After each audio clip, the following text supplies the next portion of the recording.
Yo, what's good? What's good? We in here. Happy Saturday. It's been a minute. Took a little bit of hiatus, but we back. We back. Got my man in here tonight. Got my other mans in here tonight. It's gonna be interesting. Gonna be very interesting. Y'all probably gonna know this one guy. Gonna let a few people start rolling in here. Got Queen Miss 357 in here. If you don't know, that's my queen. Yeah, that's right. Yeah, man, we're gonna have fun tonight. If you got questions, you better get them out. One of my guests can't stay very long, so you better ask him what you can while you can. Get those questions in. I got the link pinned up here. That link is for my links and affiliates page. So if you want to sign up for Right to Bear when you hear more about the program, just click on the link and go right over there and sign up. But yeah, man, we're gonna have fun tonight. Actually, you know what? I've been thinking about doing something. One of our guests is very legendary for this particular video. Yep. He is legendary for this particular video. And I think we're going to kick off the show with this video. Yeah, that's right. This video is roughly 10 years old. And yeah, there's a few different versions of this video. 5 million views, 293,000 views, 3.9 million views. Damn. This video popular. So we're going to kick it off with this video right here. But first, let me share that screen. I don't think he knew I was going to do this. I'm kind of springing it on him. You're welcome, Dana. You're very welcome, my brother.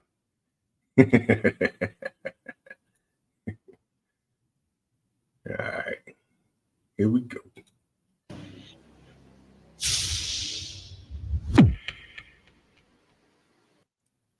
Hey everybody, James Yeager here with Tactical Response, and I got the terrorist mouthpiece with me. This is go introduce yourself. I'm Dana McClendon. I am the consigliere to the Camden Mafia and the terrorist mouthpiece.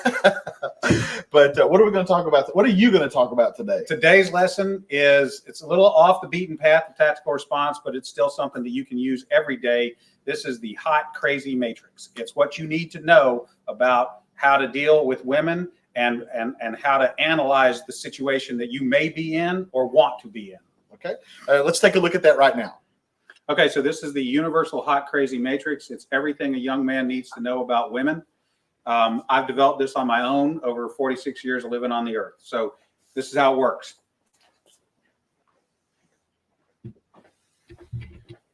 You have your crazy axis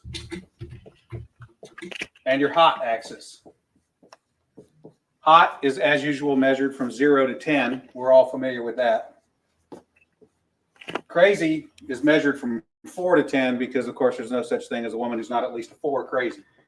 So you got 4 to 10. This is your hot, crazy line right here. Very important that you keep in mind where the hot, crazy line is. As a rule, this is your no-go zone. We do not hang around and date and marry women who are not, at least in our mind, a 5. So this is your no-go zone. You don't go here. We just rule this out. Life is better this way. That's the way it is. All right. Above a 5 and to about an 8 and below the crazy line, this is your fun zone. You can hang out here and meet these girls and spend time with them. That's your fun zone. But keep in mind, when you're in the fun zone, you want to move out of the fun zone to a more permanent location. Okay. So that's the fun zone above a 5, hot, below an 8, hot, and below the crazy line. This means these are most of the time not crazy. Okay. Above the danger zone, above the crazy line, we have the danger zone. This is your redheads, your strippers, anyone named Tiffany. This is hairdressers. This is where your car gets keyed. You get a bunny in the pot. Your tires get slashed, and you wind up in jail. Now that we have some of the chart filled in, we got a couple more pieces to put in. But at this point, understand something. This is not a static environment. This is a situation where you have got to use this matrix over time to develop some reliable data. It's like a dope chart, okay? Because at any moment in time, any woman that you have previously located on this chart can vanish from that location and appear anywhere else on the chart. So what you have to do is over time, collect some data. And once you have a cluster of data points, you can begin to consider that reliable. Now, moving on, you have this zone here. This is below the crazy line, above an 8 hot, but still, about a 7 crazy. This is your date zone. You can stay in the date zone indefinitely. These are women that you introduce to your friends and your family. They're good looking and they're reasonably not crazy most of the time. Okay, so you can stay here indefinitely. Now, above an 8 hot and between about a 7 and a 5 crazy, this is your wife zone. Okay, this girl, you should consider a long-term relationship. This zone is not scaled to size. This is a representation and not an actual. This is not a pie chart showing you how many of these people are out there. This is simply a representation of what you're after. You want to be 5 to 7 crazy above an 8 hot. That's your wife zone. Okay. Now, below a 5 crazy and above an 8 hot, this is your unicorn zone. These things don't exist. If you find a unicorn, please capture it safely, keep it alive. We'd like to study it and maybe look at how to replicate that. Okay. So I was explaining this to a guy one time and he said, wait a minute. I met this girl and she's like smoking hot. She's like at least a 9 and she's chill. She's totally cool. She's like not even a 3 crazy. I said, you're telling me you've met a girl, she's a 9 hot, and she's like a 2 or a 3 crazy. He said, yeah, man, I like her a lot. I said, you should be careful. That's a dude. You're talking to a tranny. So you got to be careful because down here, below 4 crazy and above an 8 hot, you're probably talking to a dude. That is the universal hot crazy matrix. All right, Dana, that was pretty good. Now, let me ask you, like, for the women watching, is there a male version of that? I mean, would it also be? Oh yeah, it's a little simpler. If a dude is super hot, okay. Yeah, it's a little simpler, but we can do it real quick. It doesn't take very long at all. For women, this is your matrix. You got your cute axis, and you got your money axis. Okay, and if you have, there's only 3 sections. Women have a very large no-go zone. This is for dudes who are neither hot nor have a lot of money. You'll notice over here, this is the husband section. Once you cross a line and have sufficient amounts of money, it is no longer relevant how hot you are. And then women have a fun zone here where a dude is broke but hot.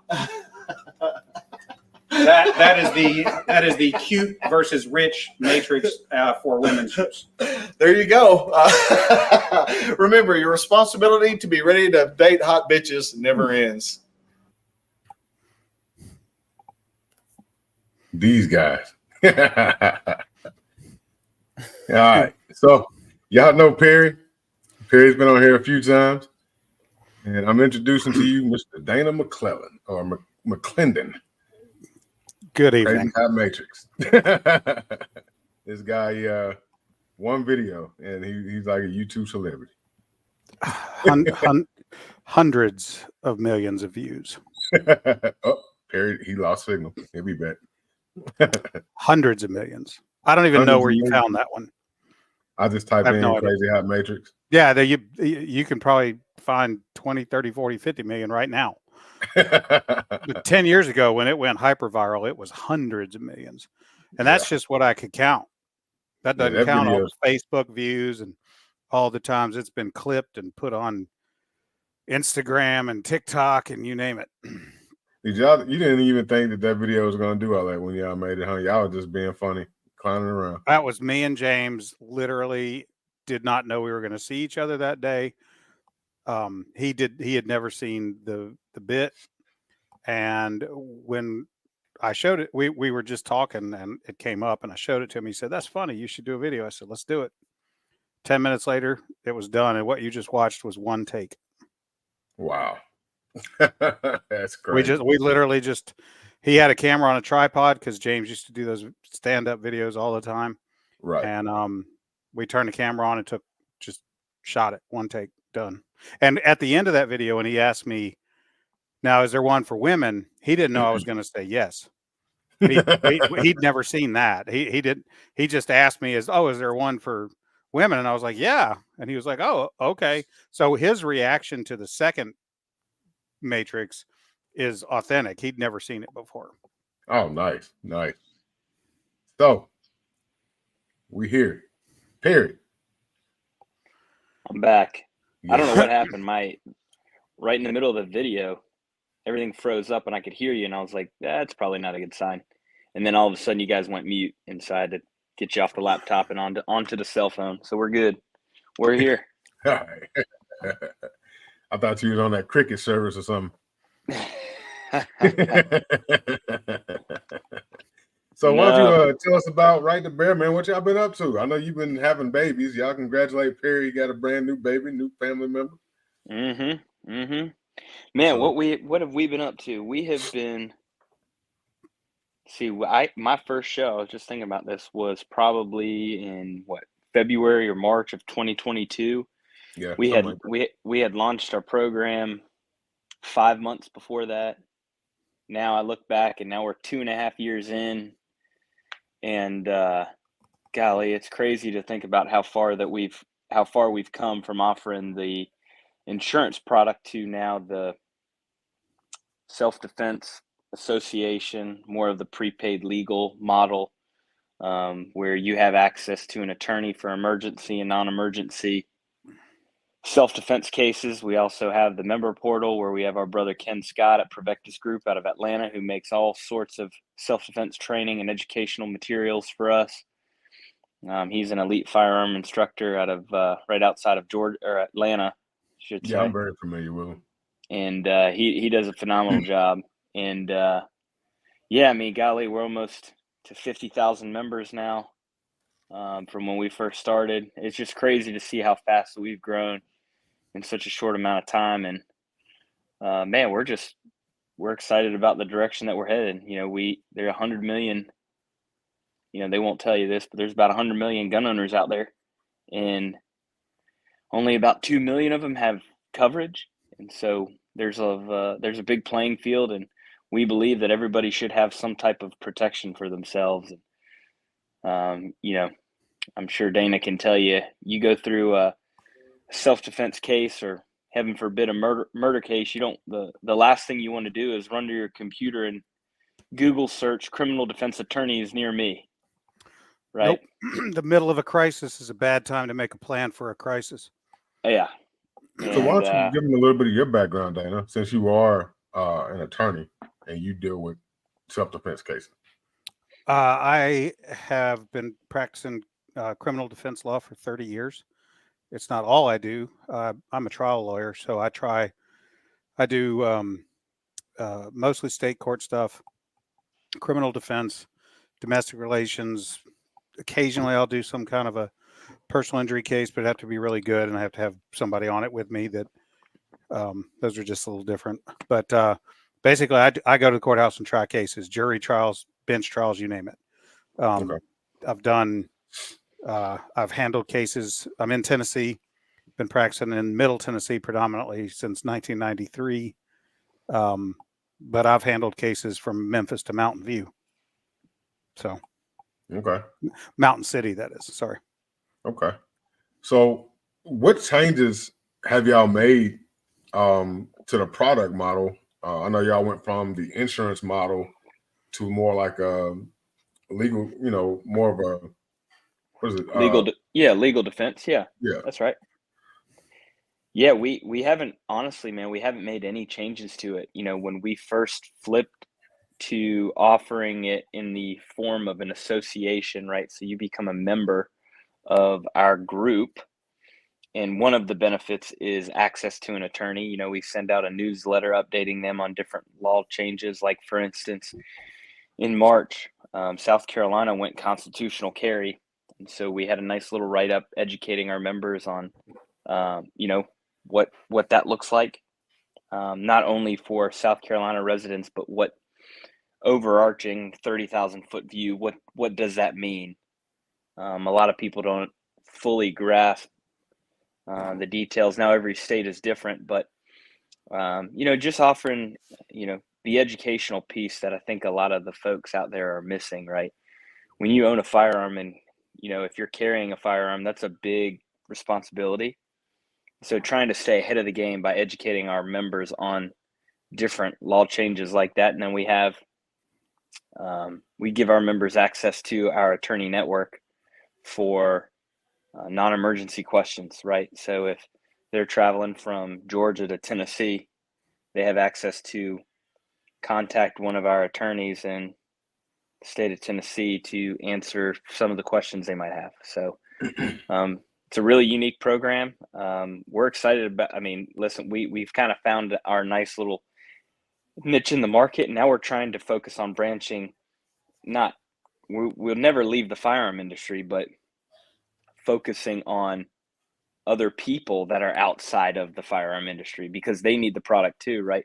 Our biggest hurdles, everybody in our space has heard of USCCA or US Law Shield or whoever.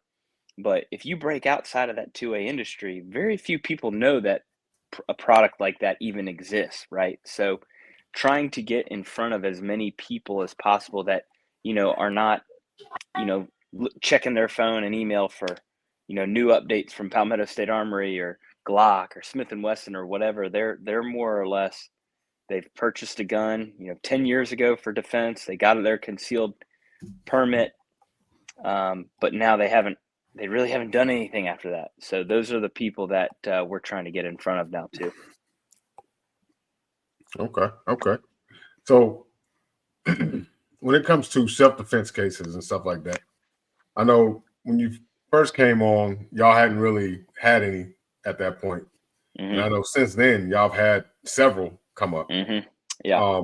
How is that working? Because we see companies like USCCA where they're denying coverage to people based on certain situations. Are you all, if they don't feel like, basically, if they feel like they can't win that case, they're not taking it.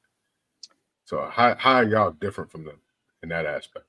Yeah, I think that's a great question. Now, their terms and conditions are a bit more strict than ours, right? Because they are in they're offering an insurance policy where, in my opinion, I believe offering legal defense gives you more flexibility to, obviously you can't cover illegal acts, right? If somebody's, convicted in criminal court, you can't continue to offer any type of coverage, right? But,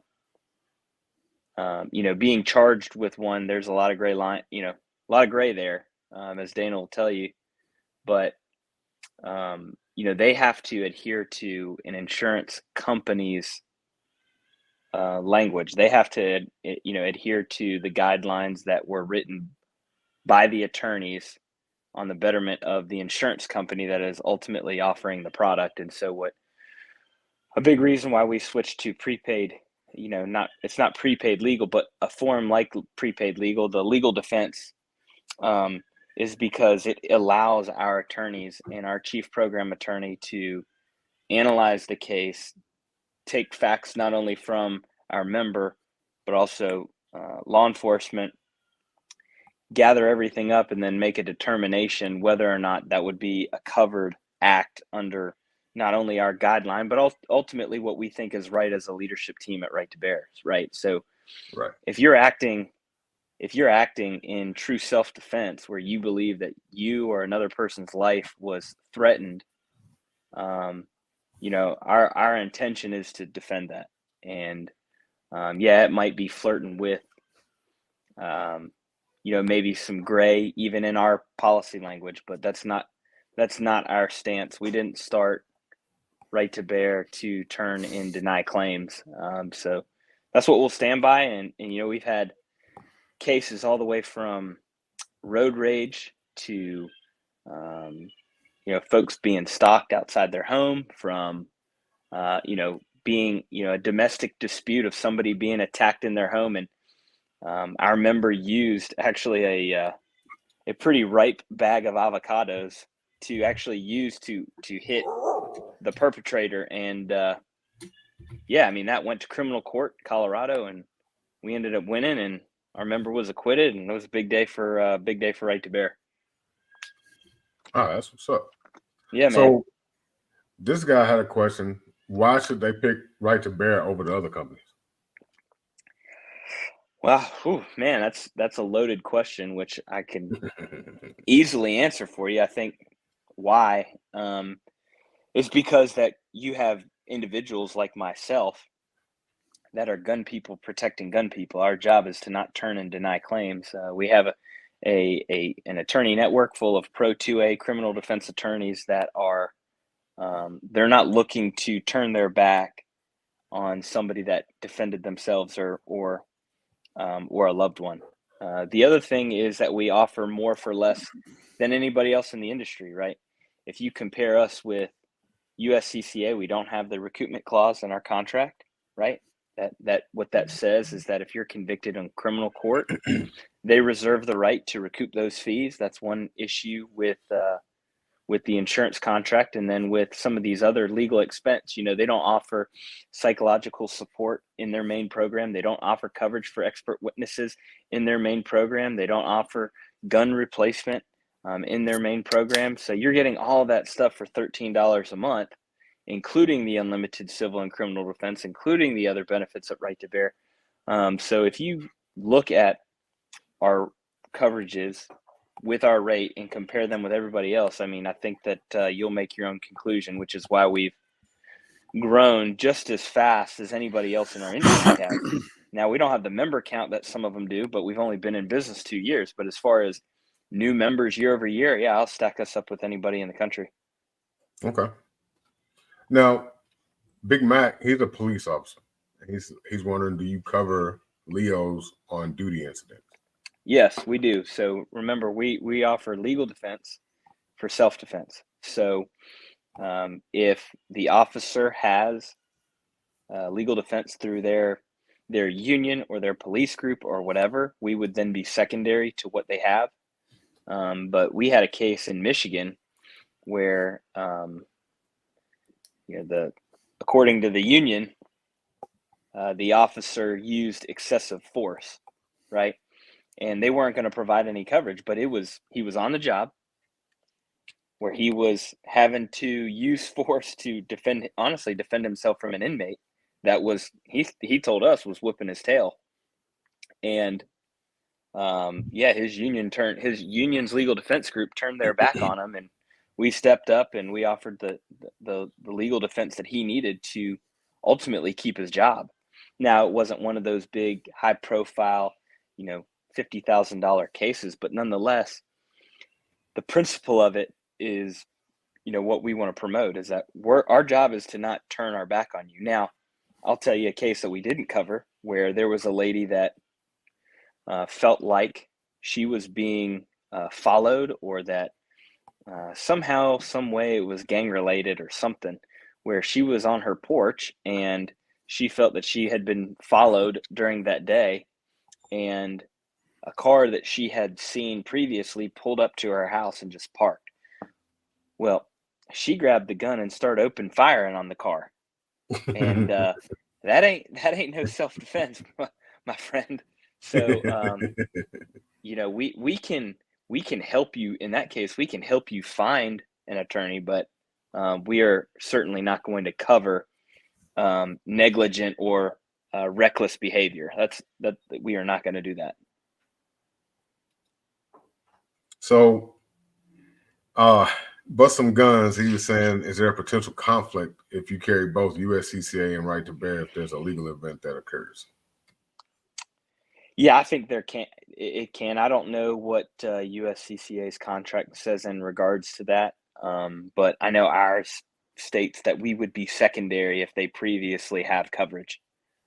So we, my interpretation would be that whoever purchased wherever they purchased coverage first would be the initial defense in that case. Now, I don't know that for a fact, but I do know that our language states that if they have coverage elsewhere, we would then become secondary. Okay. Now, Dana, I know you've tried cases. Do you feel like them having coverage like this would have been more helpful in some of the cases that you've tried over the years? As far as like if they couldn't afford, they may have been having a hard time paying your fees. I don't know what you charge, but a lot. Yeah. I'll say this as to all of these policies and plans and coverages. Probably the single best thing for the consumer or the client is somebody dropping the retainer check in a FedEx to me right now. You want a lawyer on the job as fast as possible. Right. Immediately. You do not want to be there's. I tell people the same thing. If you're going to carry a gun, I have a whole lot of other advice and recommendations, but two things. One, have that one call plan. The one call plan is you make one phone call from custody, and the person that you call has the means and the resources and the mindset to get your ass out of jail straight away. Because the longer you're in jail, the worse this gets. Because you're going to run your mouth, you're going to call your mama on the jail phone, you're going to say or do something while you're in custody, and it's going to make the case worse. So my preference as a defense lawyer, I've never been happy that a client made a statement before I got the phone call, because the first thing I'm going to say to the client is, yes, shut the fuck up. Okay. And if upon investigation later it might prove helpful to go tell the district attorney your version of the events, we'll do it, but we'll do it under a controlled circumstance with me present and all that. Okay. But two things you need. You need someone who can get you out of jail. That is not me. Okay. I am not the person that comes down and gets you out of jail. Number one, I'm not coming to get you out of jail at 2 a.m. if I don't already know you.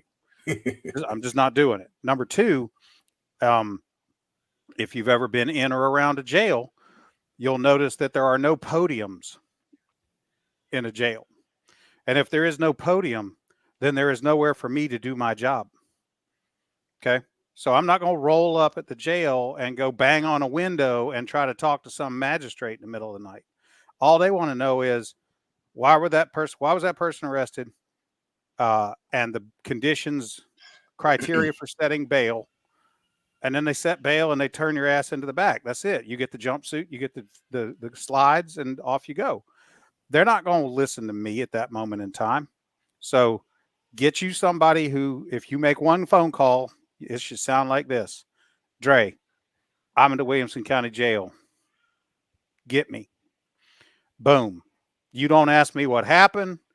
You just say, Roger that, Dana, on the way. And then you show up and you get me. Now, once you're out, call me. Okay.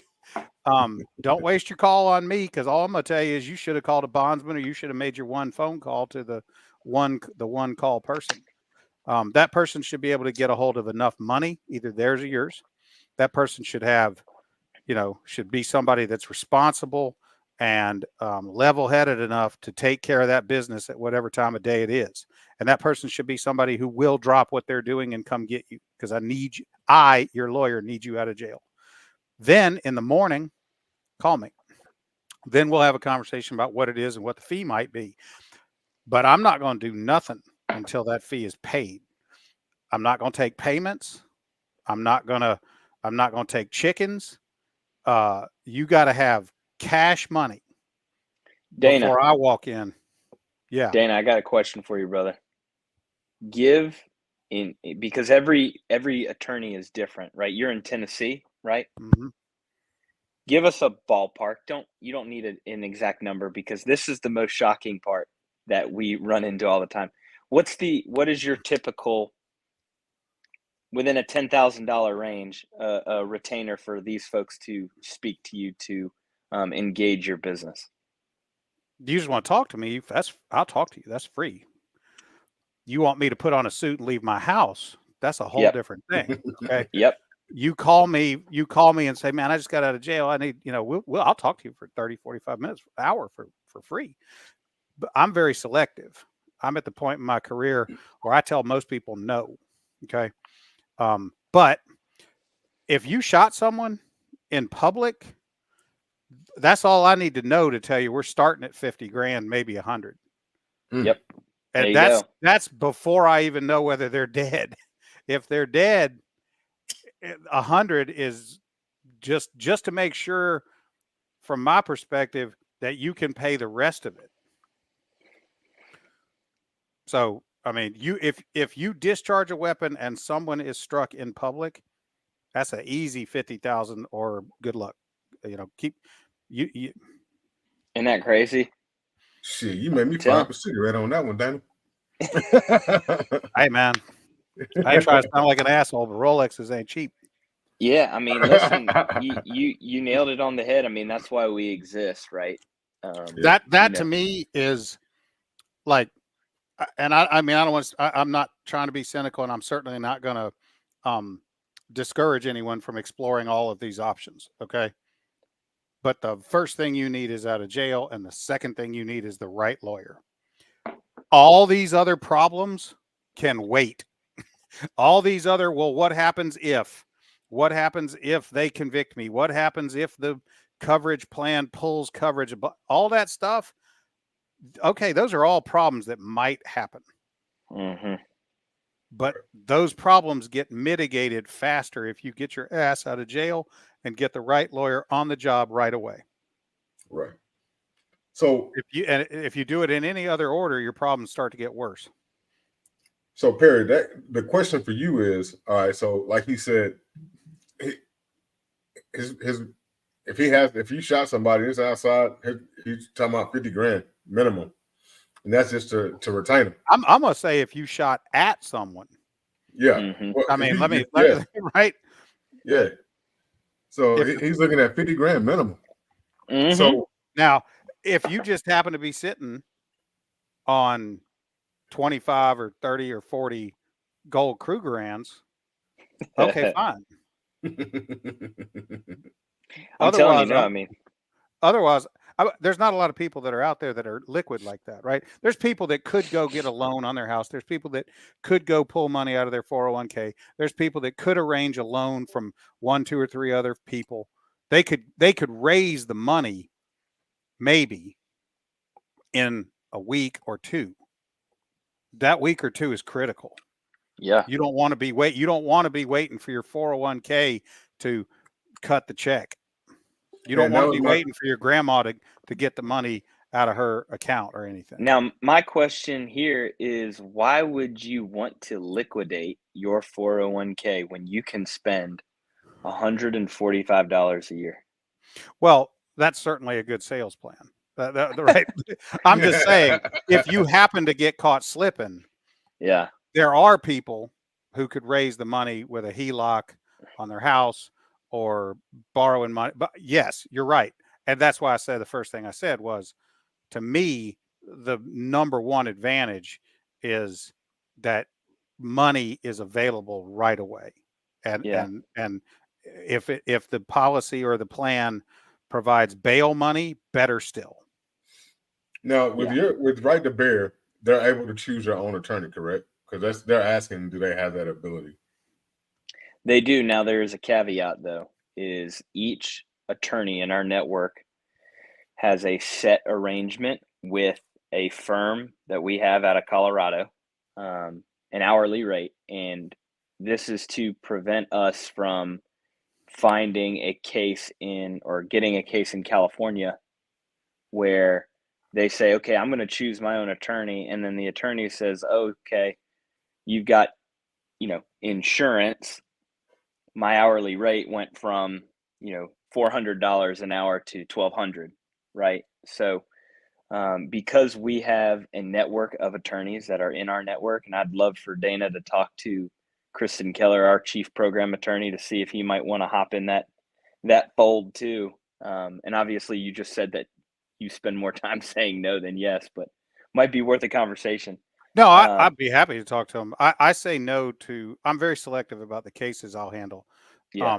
They have to meet certain criteria. Not the least of which is they have to not blink when I quote my fee. Yeah, that's right. But yeah, so we allow it, but that attorney that they choose needs to set. They have to adhere to the hourly rate that that our chief program attorney agrees to. So it's a way that we keep control over people. Sure, I get that. Screwing us. Gotcha. Now, she's asking now, what's the hourly rate you'll cover? It differ from state to state, and I don't have those numbers because every state is different, right? Like simple economics, right? The cost of living in South Carolina is going to be different than California. So, okay, that makes sense. That makes really good sense. So, essentially, like Dana was talking earlier, he said his statement was, if I'm gonna take your case, I need FedEx to deliver that check ASAP.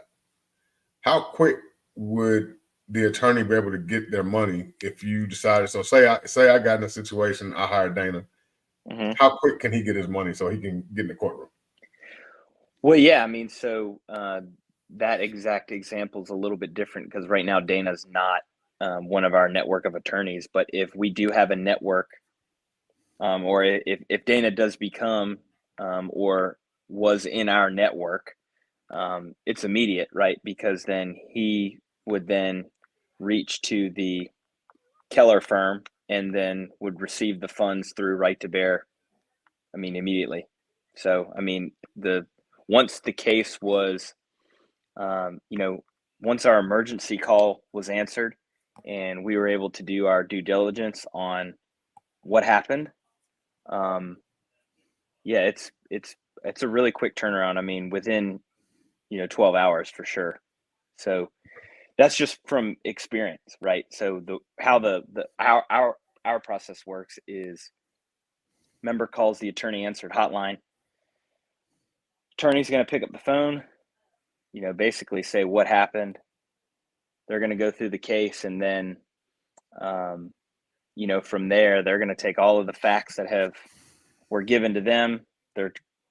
My interpretation is they're going to go and speak with law enforcement or whoever's handling the other side and try to gather as many facts about what happened in that incident as possible to ultimately make a coverage determination as was this individual acting in self-defense, right? Because we're not just all criminal defense, right? If you go out and simply commit a crime, where that's not something right to bear. It has to be a self-defense matter where you used any weapon of opportunity, right? Whether it be a firearm, a baseball bat, frying pan, bag of avocados, like I mentioned earlier.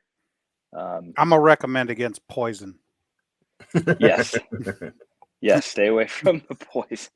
Poison has some premeditation feel about it, but yeah, I know. We had Lisa come up from your company to our church, and some people signed up. Awesome. And she was saying, if you use your hands and your feet and you stomp a mud hole in the guy that was trying to rob you or whatever, you're still covered. Yeah. Now, I think that if they try to steal your purse and you open a can of worms on them and start stomping them into the ground when your life really wasn't threatened, going to be a that's going to be an interesting deal. That's the area that people have to understand. And anytime our team goes and talks to a group of people, somebody, taking your purse or, I'm trying to think of another example. You've got to be in a life-threatening situation, right? And it might not be that you didn't make. Yes, correct. And you've got to be defending yourself. Now, I don't think that you would need to necessarily stomp somebody's face into a mud hole from taking your purse, right? So at that case, you probably could have gotten your purse back because they're face down into the concrete, right? Now you might be facing some criminal charges for aggravated assault, right? So, but yes, so if you were trapped, you're at the gas station, somebody pinned you up on your car, and you got to give them a couple right hook and then a knee right to the groin. Yeah, we're gonna defend that. And you were charged criminally for that, or a family turned around and tried to come after you civilly. Yeah, that's something that we're gonna defend, all day, every day. Okay. Now, my man here, he said, do y'all do annual payments or is it just monthly? And do you have attorneys in Detroit? I already told him we do the annual stuff. Yeah. So the second half of the question is, do you have attorneys in the Detroit area? Yes, we do. I think I know we only have one, and I cannot think of the gentleman's name at the moment. We have, I think there's like 150 that are in our network right now that are scattered all across America. So I apologize for not having the Detroit attorney's name ripped off the top of my dome, but we do we certainly do in every major city. I do know that for a fact. And then Siege, she said, is the initial call answered by an attorney? Yes. Right. Dan, I have a question for you, actually. Mm-hmm. And this is what we were advised, and I'm asking you this as just trusting but verifying the information I was told by this. So our attorney that answers the phone, we might have a case that is in South Carolina, but the attorney that answered the call is not barred in South Carolina. But because the attorney that is being compensated by our organization is in the act of consulting the individual, that phone call is protected by attorney-client privilege. Would you say that's an accurate statement? That's what we were advised when we were starting our company, and every time it comes up, I'm always like, I try to get different angles to it, but it certainly is an interesting question. My initial reaction is probably it is privileged because you are consulting with an attorney. So I think yes, because I'm not sure that the privilege only attaches if that lawyer could show up at the courthouse that you might be at. Mm-hmm. So I think probably that the answer is yes, that would be a privileged conversation. Siege well, good. Who determines if ultimately the jury? Yes. Before that, potentially the district attorney. Before that, potentially the detective. But ultimately, if the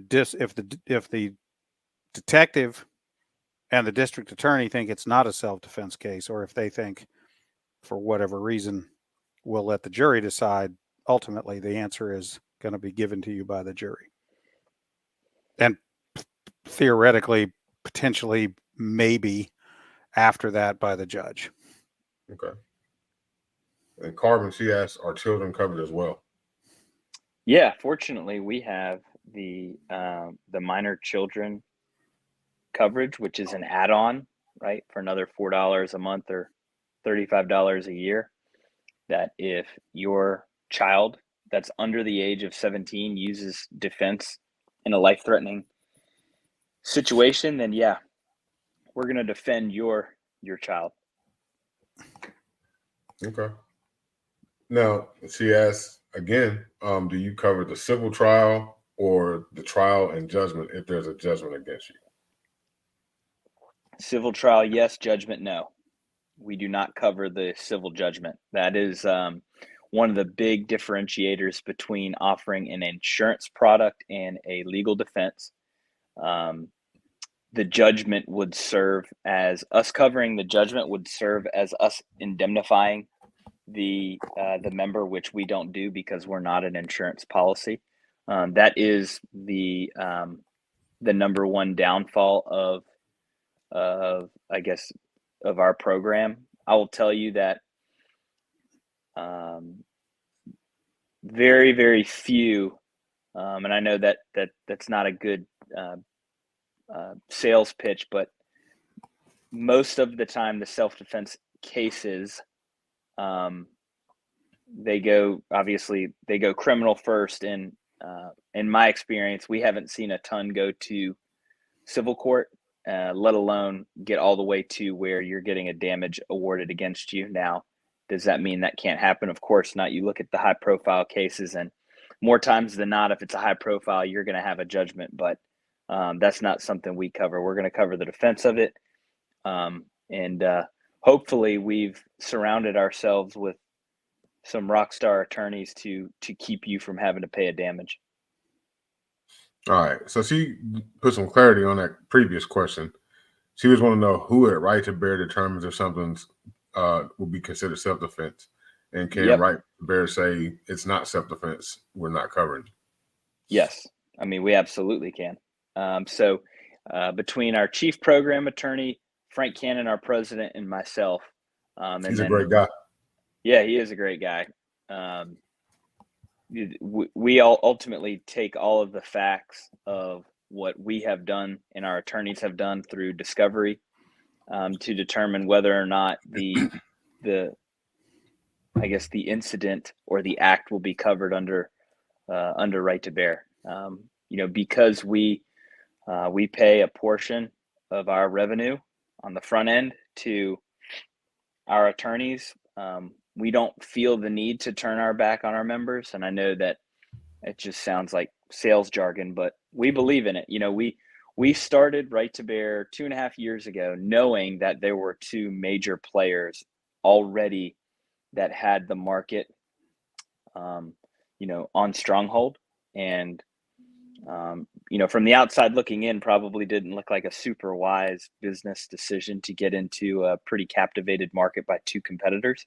But, we believed in it. We felt that there was a need for it. An additional player. We felt that there was a need for somebody new that, we're gun guys. We go and shoot on the weekends. We go and we practice and we train. And, I'm not saying our competitors aren't, but to have folks that are actually in the industry that have the understanding, we come from the insurance side of things. Now we're not attorneys. We can't give legal advice, but we believe that what we've done is we've offered a more affordable and more well-rounded program, which is a big reason why we've grown so fast. Okay. So Wiggins, he's asking if you lose the case and a shooting is ruled by a jury to be not self-protection, does the member have to repay the legal defense? No, that goes back to a couple of our competitors that they have it in their insurance contract that they hold the right and they reserve the right to recoup their fees if you are convicted in criminal court, and we don't want to do that.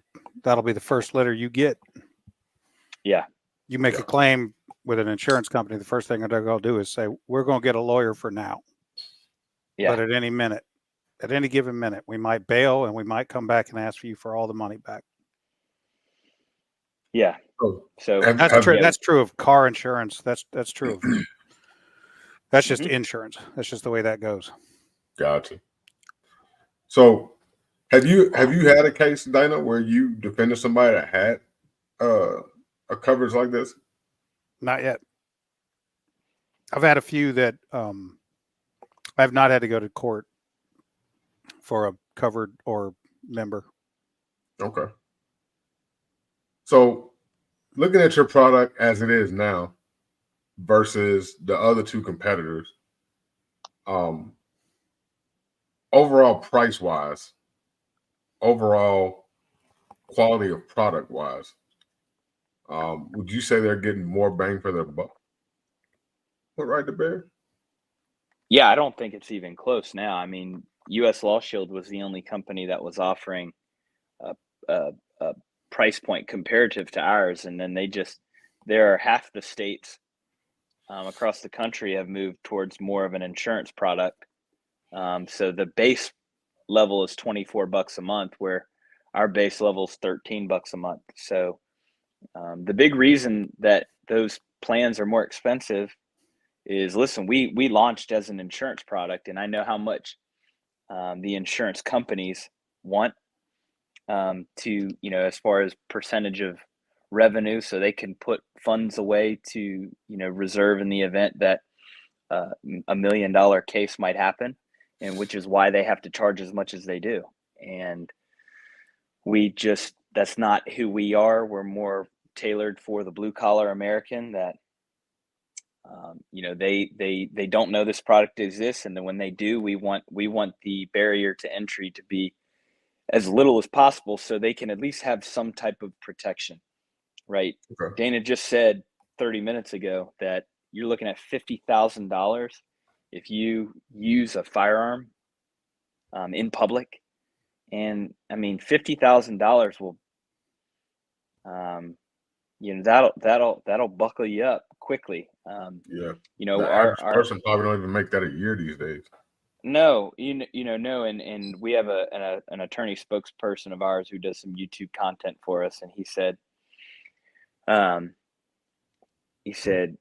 good lawyers aren't cheap, and cheap lawyers aren't good. He says that in all of his videos, and it's just so true. And I mean, Dana's laughing right now because he agrees. People ask me all the time. I teach a lot of firearm stuff. I teach a lot of self-defense law seminar type stuff, and people say, "Oh man, could you come to Alabama?" Well, yes, but I'd have to have a local sitting next to me. And they're like, "Oh, how do I find someone like you where I'm from?" And I say, "Okay, you want to find someone like me where you're from? Here's what you do. I want you to find out whatever county you spend the most time in has got a courthouse. Go to that courthouse on what's called Criminal Motion Day. You should look for a docket with, depending upon your courthouse and your population center, you're looking at, you want to be watching arraignments, motions, pleas, sentencing. They're typically stacked up on one day. Okay. You don't need to go see a trial, because then you're just going to see one lawyer. Go down there when there's going to be all or most of the criminal defense lawyers that are regularly in that courthouse there at the same time, and watch. Okay. And there's going to be a lawyer show up, and you're going to know the second he walks through the door, that's a lawyer. Sometimes lawyers show up and you don't know. That lawyer is going to have a suit that fits. His shoes are going to be shined. His watch is going to be nice. He's going to walk in the room like he owns it. He's going to walk right through the gate that goes up to the front where only the lawyers go. The deputy who's running security is going to say, "Good morning, Dana." He's going to talk to the clerk. She's going to know him. There's a door in the back of the courtroom that people don't just go walking through. He walks through it and comes back with a cup of coffee. And when the judge comes on the bench, the judge says, "Good morning, Mr. McClendon. You got any cases today?" "Yes, Your Honor, I do." That's the one. The one with the busted suit and the tie all off to the center, that can't button his shirt because he got an extra 30 pounds of fat since he bought it, and who has to tell the judge twice who he is. That ain't the one. Yep. Makes sense. Siege is asking, is there an exclusion for domestic dispute situations, and do you provide coverage for red flag issues? For the domestic dispute, no, there is not an exclusion. Now, if the defense is, if the perpetrator, the attacker, the enforcer wants to turn around and claim self-defense, then yes. So that would be the exclusion part of it. Now, there's obviously a lot of gray there, because anybody can turn around and claim, well, they attacked me, they attacked them.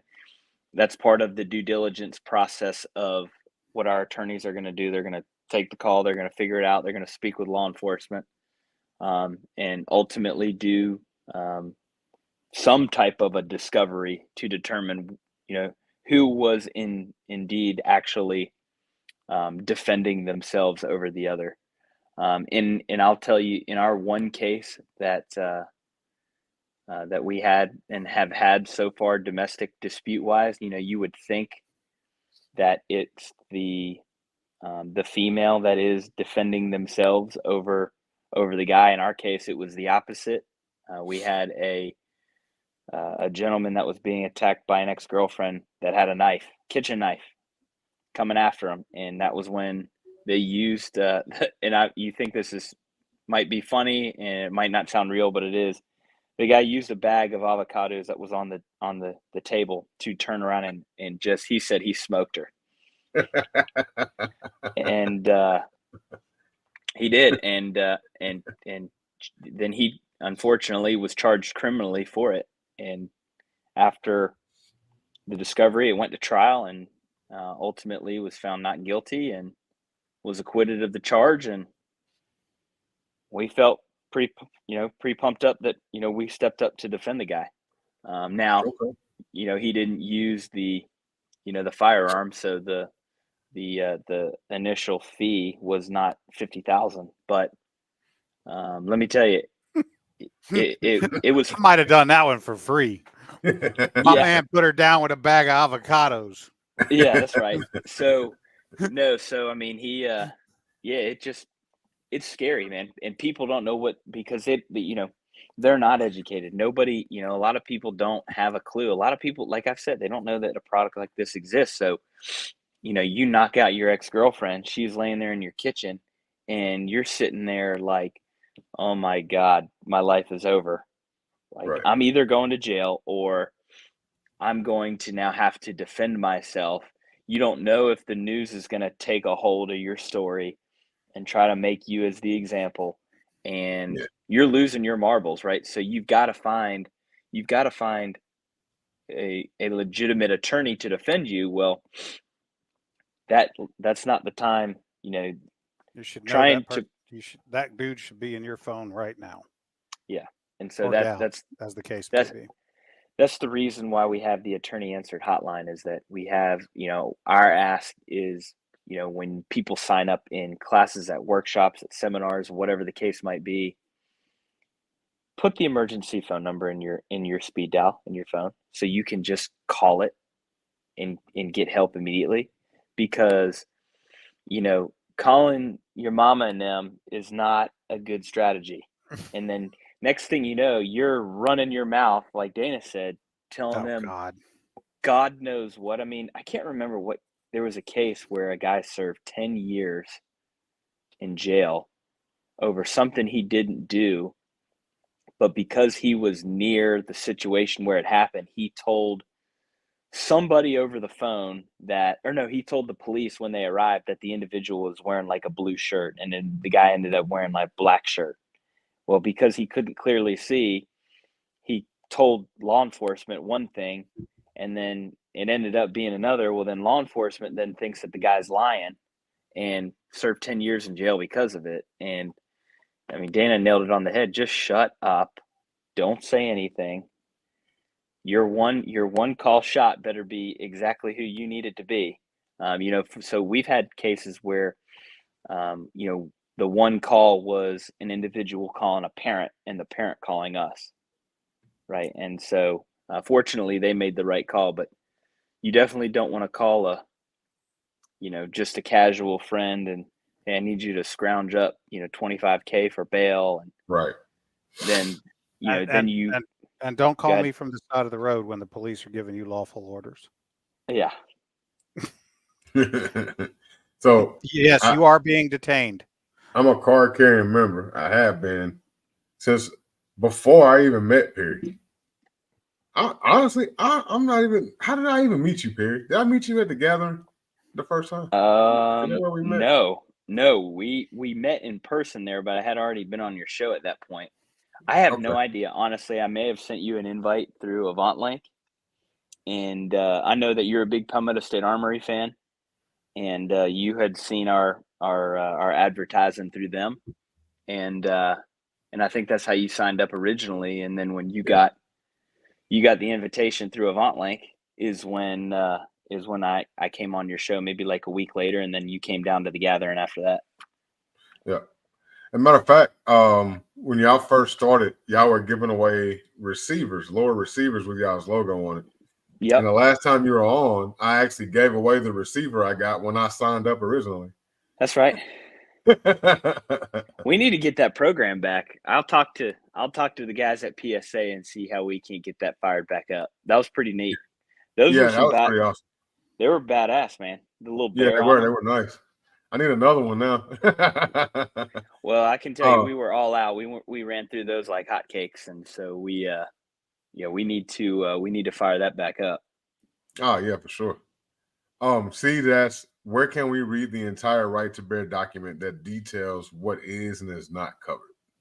So you can email our customer service line, and then if you are already a member of ours, it's in your member portal. Okay. So when you sign up for Right to Bear, you can go to our website, protectwithbear.com. Then you go into the click the login, and you'll use your email and password you used during checkout, and then you'll be able to get into your portal and access the actual document.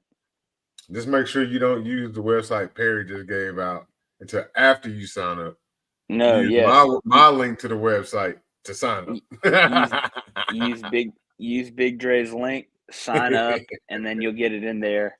If you're one of those folks that are highly skeptical, you can go to Big Dre's link. You'll see the customer service email, and then you drop us an email, and they'll get back to you. And then go back, click his link, and sign up. Steve says she wants to read it before she buys it. She has to determine if it's the best coverage for her. So Steve is coming at you heavy with these questions. Oh, these are great. great. Tell, she's in the insurance business. So. Good. Yes. No. Send her. Send an email to the customer service line. They'll get to you probably tomorrow at some point. I don't know when because it's a Sunday, but they'll get to you. They'll send you the email with the contract, let you read over it, and then when you determine, because you're smart, that we got the best plan out there, you'll be able to go back, use Dre's link, and get it moving. Yes, sir. I know you got to hop off here. I know you got that little one back there. Yeah, man. Is there anything else you got for Dana or anybody else?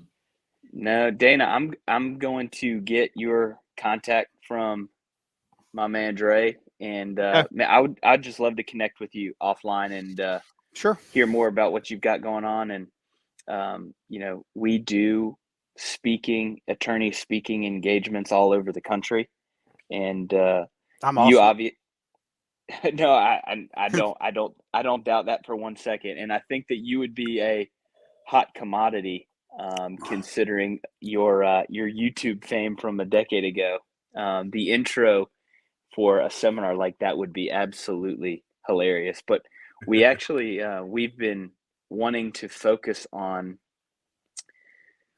getting our attorneys in front of our potential members and our members, because ultimately, I think you nailed it and you said it best, is the coverage determination is one thing, and are they going to, whatever the example was that you used, but you've got to make sure that you've got somebody that knows what the hell they're doing. Well, you gotta solve the problem that you have right now. Yeah. And the problem that you have right now in this hypothetical is you are in jail and you need the right lawyer. All those other problems are coming, and they're going to have to be solved too. But if you can't solve those two problems right now, all those other problems are coming, and they're going to get worse. Yeah, that's right. And getting out of jail and getting the right lawyer on your case right now is never the wrong plan. Yes. Yes, he is an attorney, Siege. A damn good one. And he's expensive as shit, too. I mean, expensive is relative. Hey, I'll say this too, Perry. People ask me all the time, how much does it cost? Da, da, da, da, da. And I turn it around and I say this. How much would you pay to keep your only son out of prison? Hypothetically only son. Well, I know the answer. I can give you exactly the number. That is your child a boy or a girl, Perry? Girl. Okay. Fast forward to when she's an adult. How much would you pay me to keep her out of prison? Well, I already know the answer. All you yeah. have. Yep. Everything. That's what you would pay. Not, I mean, so. Yeah. No, getting you in front. I mean, I think we would have 100% sign up. Getting you to share that message in the crowd. I have about an hour-long presentation that I do that includes thinking about this kind of thing, but also is addressed to, okay, so you want to carry a gun. There's things I break it down into the first part of the presentation is choices and decisions you can make starting literally right now in the room and leading up to the moment in time that it goes bad, in spite of all the good decisions I just told you to make that you made. And then I skip over the moment that it happens, because I don't know what your moment's going to be. And that's not what I'm there to tell you how to manage. And then it picks up with, okay, the shooting has stopped. Now what? And takes you all the way through what it really looks like. Because my experience has been that there's a couple problems with people walking around with guns. Or let me be more precise in what I say. People walking around with guns have a couple of problems. One of which is it is far too prevalent for people who occasionally or frequently or even always carry a gun to have in their mind some ridiculous narrative where the event occurs and they happen to be the hero, and they have intervened in a situation where the police show up and pin a medal on them, and the mayor gives them the keys to the city next week. No one gets hurt except the bad guy, and they're hailed as a hero, and then they're on Tucker Carlson's show talking about the Second Amendment. That's a ridiculous scenario. If you produce a gun in public and make it get loud, you're going to jail right then and there. And the mayor is not going to come and pin a medal on you, and the police are not going to come and high five you and say good shot. They're going to come and put you in cuffs and take you to the jail and then ask you a lot of questions. That's one problem that people have. And the other problem is people don't really understand the process, the logistics, and the mechanics of what a trial is going to be. So people in ignorance say things like this: "Oh, a good shoot's a good shoot." I'm like, "Oh, okay. Who gets to say whether it's a good shoot?" And the question was already posed tonight. Who gets to say? Well, the jury. And people are like, "Well, what do you mean?" I'm like, "Well, who did you think gets to decide whether it's a good shoot? You? Yeah. You think you get to say, look, right where I meant to hit him?" I mean, so No. people don't understand how hard it is to win a self-defense case. Yeah. Even like they don't understand that as a defense lawyer, I have to fight just to get the judge to put the self-defense instruction in the jury instructions. It's not self-evident that that's even going to be an option for the jury to think about. Right. And people just think, oh, he needed shooting, obviously. Right. I mean, maybe, but hold on 1 second, Dana. Perry, I know you got to get out of here. And I'm assuming that's wife you keep looking up at. How wifey? But yeah, man, go ahead and shoot out all your information real quick, and then that way you can go ahead and hop off and go take care, and me and Dana can continue. He's got a bunch of questions. Yeah, please. Dana, this is phenomenal stuff. I'm going to connect with you later on this week, my man. This is great. But yeah, guys, check us out. Click the link in the I think you have it in the descriptions, right? Yeah, I got it pinned up at the top of the chat too. And there you Q's go. Been dropping it throughout the chat. Perfect. Well, yeah. Go ahead and click that link. Check us out. And if you got any other questions, email our customer service line throughout the week. And we got a really fast team that quick to respond, get all the answers that you need. And yeah, we look forward to being there and that peace of mind that everybody needs, especially all these folks that own and carry firearms, whether on their hip, in their pants or in the truck or whatever, we're here for them. So we're excited. Dana, great to meet you, man. Look forward to connecting with you this week. I'm easy to find, and Dre's got all my contact. Beautiful. Yeah. Thanks, I'll guys. send it over to you, Perry. Hey, y'all have a blessed one, man. See you, Dre. You the man, bro. Hey, you too, brother. All right, Mr. Dana. I saw one question that I wanted to answer. Yeah, it's probably this one. Yes, this is part of my presentation. I'll give it away right now. Yep, your social media can and will be used against you, but not just your social media. Okay.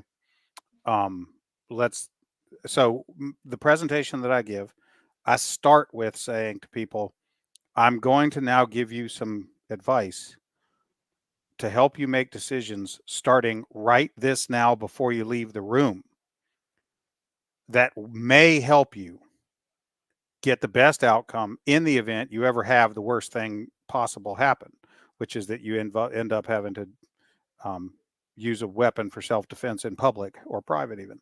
Right. And that advice and the decisions that you can make starting right this minute include, don't post stuff on social media about your, well, I don't think you should, personally, I think you shouldn't post on social media anyway, but definitely don't be posting stuff like clipping the latest riot where they're stopping cars on the interstate and beating on hoods and windshields, and then put something underneath it like, man, if anybody ever did that to me, I'd start blasting. Yeah. Or something stupid like that. But it goes further. And when I give this presentation, I'm frequently in a gun store. And frequently people have arrived in their gun store getup. And what I tell them is, don't be wearing t-shirts, hats, buttons, stickers, all that stuff that identifies you as a gun nut. Don't put stuff like Punisher stickers and stupid shit on your gun. Don't put that stuff on your car, right? Like, don't put a Punisher sticker on your car. And the reason for that is that, let's just say that you're down at the Stop and Rob, and that's where this event happens. You've had to make a gun get loud in self-defense at the local Stop and Rob. Did you say the Stop and Rob? I did. Well, damn it, Dana. What? Well, I try to use words and phrases that impart my meaning quickly. So if I say the Stop and Rob, you know exactly what I'm talking about. Yeah, you talking about it's that right. Peterson Road. It's right next to the Title Pawn place and not far from the liquor store. So but let's just say it happens. The police are going to bring a photographer out, and that photographer is going to take 10,000 pictures of the scene. And frequently they're not going to know what their pictures are all about until somebody takes them and really critically looks at them days, weeks, or months later. But they're going to be out there just taking pictures everywhere. And you've seen, if you've looked at some crime scene photos or whatever, you've seen the little numbered tents that they put out where the shell casings are. And, they may, whatever, the body may or may not have been moved, whatever. Okay. But as a criminal defense lawyer, if you decided that morning or that week or that month or earlier that year to paste your car full of gun nut shit, put on your Glock t-shirt, wear your NRA hat, put a Punisher logo on your gun, on your 45 grips, and then you went to the Stop and Rob and smoked somebody, you've created, and your social media is chock full of this insanity. You've just created the first 20 exhibits at the trial before you even arrived at the Stop and Rob. You just handed the prosecution exhibits 1 through 20 that were entirely within your control, that did not need to exist at all, and that start, because trials, people think trials are about facts. Okay, fine. Trials are about stories. Trials are about narratives. Right. Okay. And people that move in and around our culture, our gun culture, foolishly and ignorantly think that everyone thinks like us, or at least understands us, and might even be willing to consider us a hero. And that's foolish. That's not what they think. The vast majority of people don't carry a gun. Tiny percentage of people carry a gun in public. Tiny percentage. And most of the rest of them that don't think you should, or are puzzled at why you're so paranoid. Yeah, And the fact I've had that question. And the fact that you ended up using your gun in public is proof of that. Not a moment that they're going to reconsider. Not a moment that they're going to be like, "Oh, I get it now." And the jury, by the time we swear in the 13 or 14 jurors, everybody that showed up for that jury panel who does think like us will not be in the box when it's sworn in. And so if you're that's deliberate too. Well, sure. In Tennessee, for example, the prosecution gets to kick 8 or 9 people off the jury without telling them why, or even disclosing that the prosecution is the one that kicked them out. Well, damn. They don't have to give a reason. They can just say, and everybody will know if somebody gets up and this is the back end of my presentation, so I'm jumping around a little bit, but this is a long answer to the question. Yes, your social media. You should be prepared to have a judge and jury review your social media from the beginning. In the worst possible moment, in the worst possible context. You know being on the side of YouTube that I'm on and doing what I do on YouTube. If something ever happened, I've got to make sure I dotted my I's and crossed my T's and did everything right, because they're going to go through my channel and go through every video, and they're going to pick through them with a fine-tooth comb. Yep. Well, and look, the easiest, laziest theory for a self-defense, let's take a self-defense case where it's a stranger on stranger scenario. Okay. It's not in your home and your adult son is assaulting your wife and you have to intervene, or let's exclude the people that know each other conflict. Mm-hmm. Let's just talk about, and I say stop and rob, but let's just say it's anywhere in public and the two people did not know each other before that moment. So let's rule out, oh, that's her ex-boyfriend that I just shot, right? My current girlfriend's ex-boyfriend. And my story is he's stalking her and whatever. Okay, let's exclude those where the people know each other. Let's just talk for a minute about stranger on stranger. They didn't know each other until this moment in time.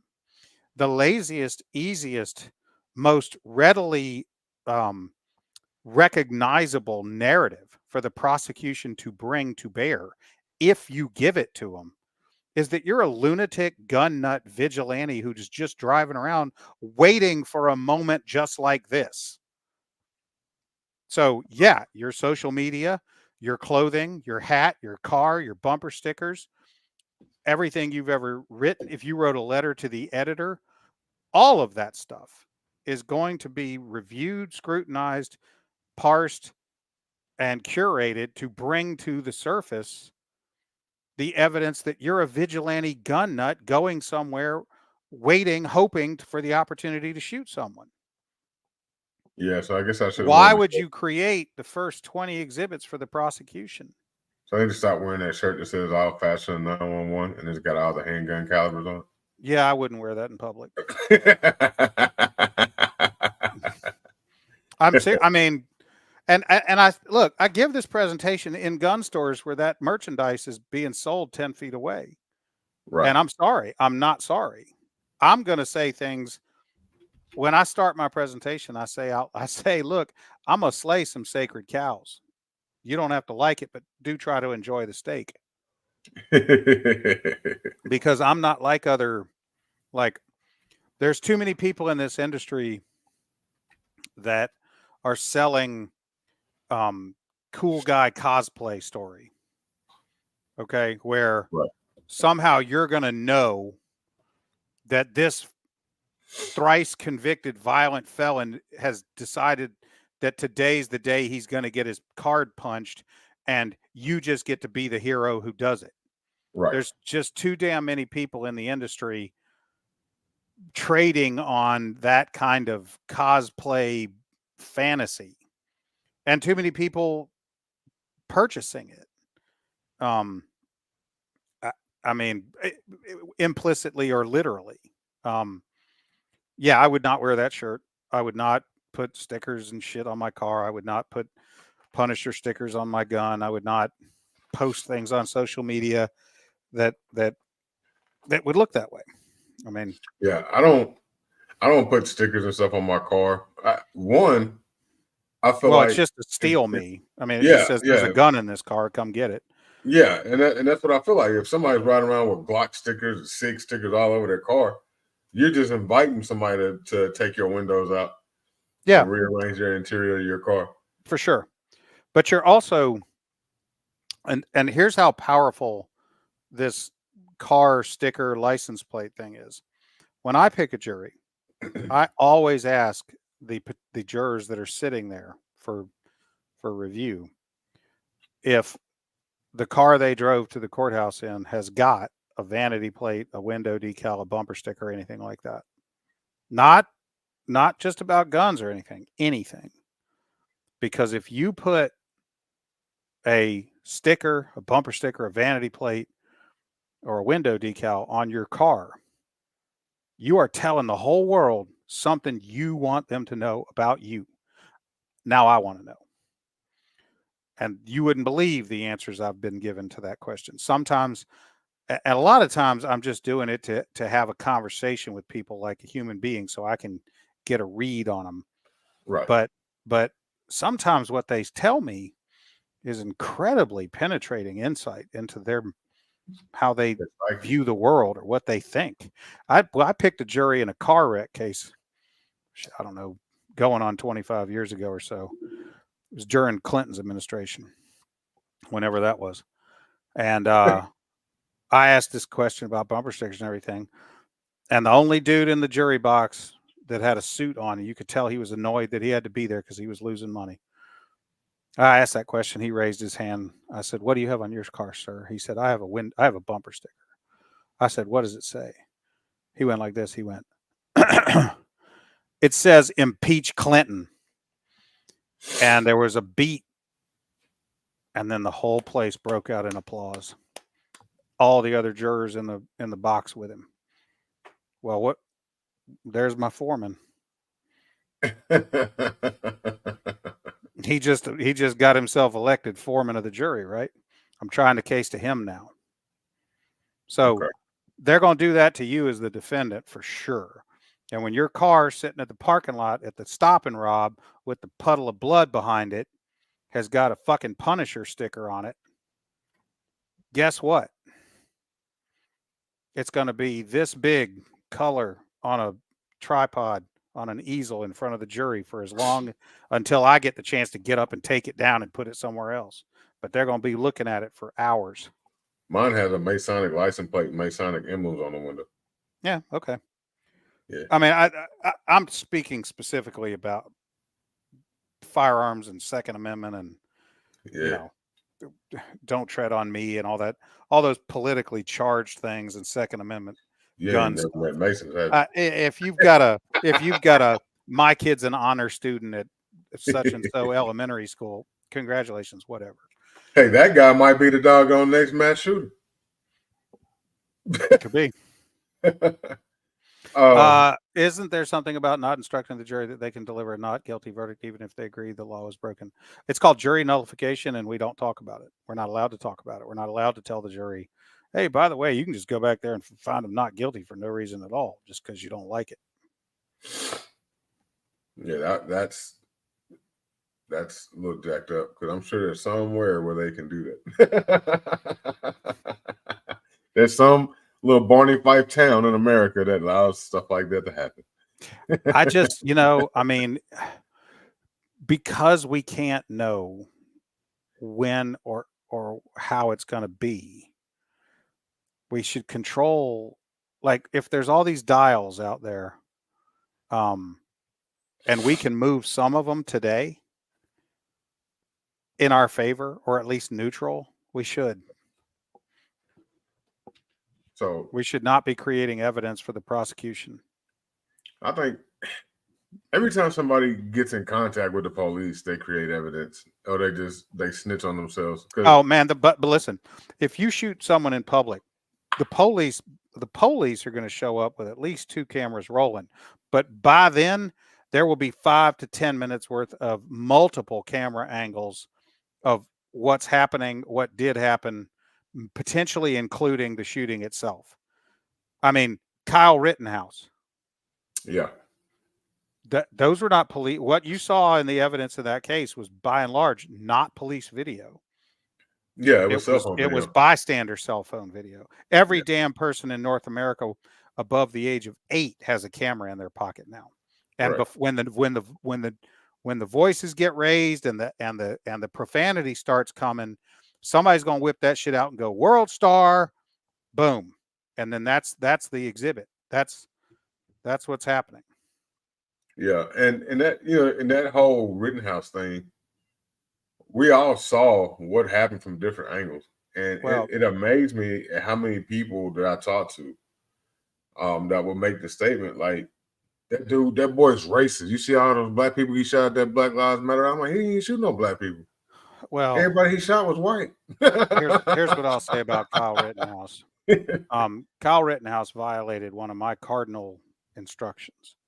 What's that? Don't go stupid places with stupid people and do stupid things. Yeah. Kyle Rittenhouse went somewhere stupid with stupid people and did a stupid thing. He's not a hero. He's a fool. And he came very close to spending the rest of his life in prison. And I'm not saying he should. I'm just telling you, a 17-year-old with a rifle purporting to intervene in a law enforcement situation that wasn't even his neighborhood is stupid. It's stupid. I mean, yeah, that was a dumb thing for him to do. And I suspect that if we had Kyle Rittenhouse available and if he had no reason to tell us anything other than the truth, I think it's very likely he would tell us that he wished he'd never been there in the first place. Probably so. He may be out. Look, don't get me wrong. I think I respect the jury verdict, but there are 2 people dead, 1 maimed, and Kyle Rittenhouse's life will never be the same, and it's not better because of what happened. Right. Okay. So, don't go stupid places with stupid people and do stupid things. And defending someone else's parking lot is not your job. Yeah, and I've thought about multiple times, if I was out somewhere, say I was in a store and somebody come in, decide they want to rob the store, and I'm in the back cooler getting a soda or something, am I going to pull my gun and go up there and have a shootout with this person, or am I just going to just sit back and wait and see if he comes to me? So conversations like this are important and necessary because there are people out there who are just beginning their their gun culture journey. Okay. Mm-hmm. And I think it's incumbent upon people who've been in the situation and studied and practiced and trained a lot to have these conversations publicly so that people can observe and contemplate what we're saying. Okay. So just like I said earlier, that the middle of a crisis is not a good time to start making a plan for a crisis. The middle of a event like that at the Stop and Rob is not a good time to start thinking about what you might do. Okay. And every situation is going to unfold and be what it is. But here's my view. There are no words that you can say to me that will cause me to fight you, except maybe get in the trunk or go to the cooler. I'm not doing that. Now, if you walk into a stop and rob that I happen to be buying gas at, and you're a tweaker and you're robbing the joint and you're clearly there to get the money, have the money. I'm not going to shoot you for 7-Eleven's money. Period. Now, at the other end of the extreme, if I'm at the Walmart and I hear regular, rhythmic, chaotic gunfire and people screaming and running away, active shooter, okay. That I'm gonna do something. I may die trying, but my friend James Yeager used to say that in any given scenario like that, you have 4 choices: dead coward, live coward, dead hero, live hero. Well, I'm ruling out coward. I'm not going to live the rest of my life, whether it's then and there or the rest of my life, 30 more years, with those sounds of gunfire in my head, knowing I ran away. Right. So I've ruled out coward. That leaves dead hero, live hero. Okay. But I'm talking about the scenario of an active shooter that's plainly an active shooter. Right. Robbery in progress, as long as you're not shooting people in the store or rounding people up to execute them so that there are no witnesses, rob the store, bro. Have at it. You want my car? Take the car. I mean, I'm not going to fight you over an inanimate object. Right. That's what insurance is for. I'm not going to. I'm not going to get myself in handcuffs over a vehicle, a watch, a wallet, or someone else's money. Yeah, and I hear people all the time. The trickier scenario is something like walking up on an ongoing episode of interpersonal violence that you observe and don't know why it started or where it's going to end. That's much trickier. So what are your thoughts on I hear people say all the time, well, if somebody breaking my house, as soon as they kick the door in, I'm gonna start busting. And I tell people all the time, like, unless they pose an immediate threat to your life, you can't just start busting. Well, I think that's a stupid thing to say. Yeah. And I'll tell you what, because I have personally handled cases where my client was charged with burglary, where what my client did was go downtown to Broadway and get drunk. Bouncer put him in an Uber, and the Uber driver fished his wallet out and found his license and took him to the address on the license and dropped him. And my client, drunk out of his mind, went and let himself in that apartment from which he'd moved out 4 months earlier. He was charged with burglary. Now, we got it resolved favorably. But if that homeowner had been someone who had said out loud, anybody ever comes at my house, I'm going to start blasting. Yeah. What they would have done is executed a drunk man who used to live in that apartment, who was mistakenly taken there, who mistakenly, drunkenly didn't know he didn't belong there anymore. Now, how do you think that homeowner would feel? Whether or not they were charged, they might successfully defend the legal problem, but they would have the mark of Cain, and they would know that they had murdered someone that they shouldn't have. Yeah. So I think these statements like that are foolish braggadocio. It's absolutely asinine to say that no matter what, someone comes through my door, I'm going to shoot them dead. And that's a conversation that I have with people a lot. I hear that a lot. It's foolish. And that's the kind of nonsense that we need to stomp out. Yeah. And, ending someone's life, no matter what your legal protections or peril may be, ending someone's life is not something you should be in a hurry to do. Yeah. And a lot of people say that because we live in Tennessee and they're like, well, we're in Tennessee, so we got castle law. So I have a right to shoot you if you break in my house. I'm like, no, that's not how that works. That's not how that works. Because actually the only thing the castle doctrine does, it's the castle doctrine in Tennessee operates to create a presumption that if someone comes in your home who doesn't belong there, you are entitled to the presumption that you were in imminent danger. But that presumption can be overcome with proof.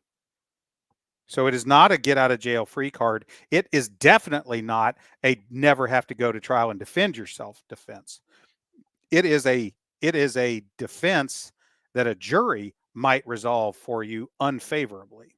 So in the event that more often than the strange series of events that got my drunk client taken to his old apartment, Right.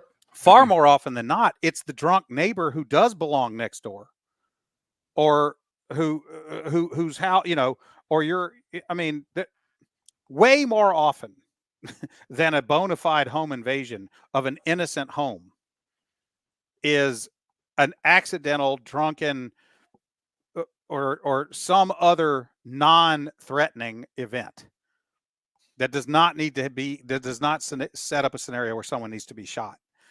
So the castle doctrine, people misunderstand the castle doctrine. It's better than not having it if you shoot someone in your home. Right. But it is not it's my house, I get to shoot them and that's the end of the story. It's not that at all. So what about the what is that law they got in Florida? Stand your ground. Stand your ground.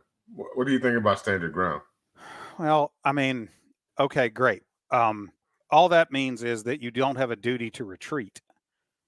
Okay. In some states, the law was, or even it remains, that before you can use lethal force, you have a duty to attempt to elude, escape, get out of the scenario before you can use lethal force. Again, the fact that you might not have a duty to retreat does not mean that you can stand your ground and shoot someone dead and then have the police not prosecute you. People just foolishly think that stand your ground means, that you can't be prosecuted, and that's just not true. Yeah. And the goal, of course, is to never be in the scenario, but once you're being prosecuted, what you're hoping for is that the jury will see it your way. But I promise you, you will not be glad that you did what you did under the theory that you had the right to stand your ground or you were exercising your castle rights. I promise you, almost everyone who ever has to go to trial would much rather have made different decisions. Yeah. I don't have a duty to retreat in Tennessee. I don't have my ego invested in this thing. These people that talk about stand your ground and what they're going to do are they are ignorant of the law. They are allowing their ego to run their mouth. They need a lot more training. And I hope that they're never in a scenario where they find out how wrong they are. Yeah, because I feel like I've ran into a lot of people. I've been working in the firearm industry for several years now, and I've talked to a lot of people, and their mindsets, especially people that are new coming into firearm, and they're like, "Oh, I've been doing some research, and I know we got the castle doctrine and this and that." And I'm like, "Dude, I'm gonna see you on the news." I don't go to gun stores. I don't go to gun stores because I can't walk in a gun store and overhear some of the stupid shit people say and not want to look at them and go, y'all are fucked up. I just, nope, not my circus, not my monkeys. Yeah, it's I've had some interesting conversations when I worked On Target, when I worked at Outpost, and I would hear stuff. And when I when I first started carrying a gun in 2016, I used to have that mindset as well. It's an education. And then when I started meeting people like Akil and yourself, and I started talking to different instructors and learning more about things, I was like, man, I was walking around here like a dumbass.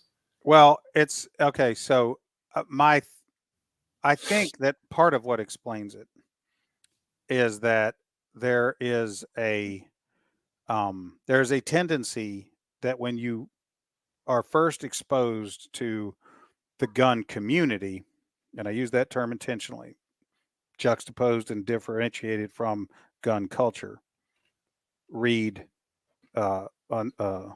unintended consequences.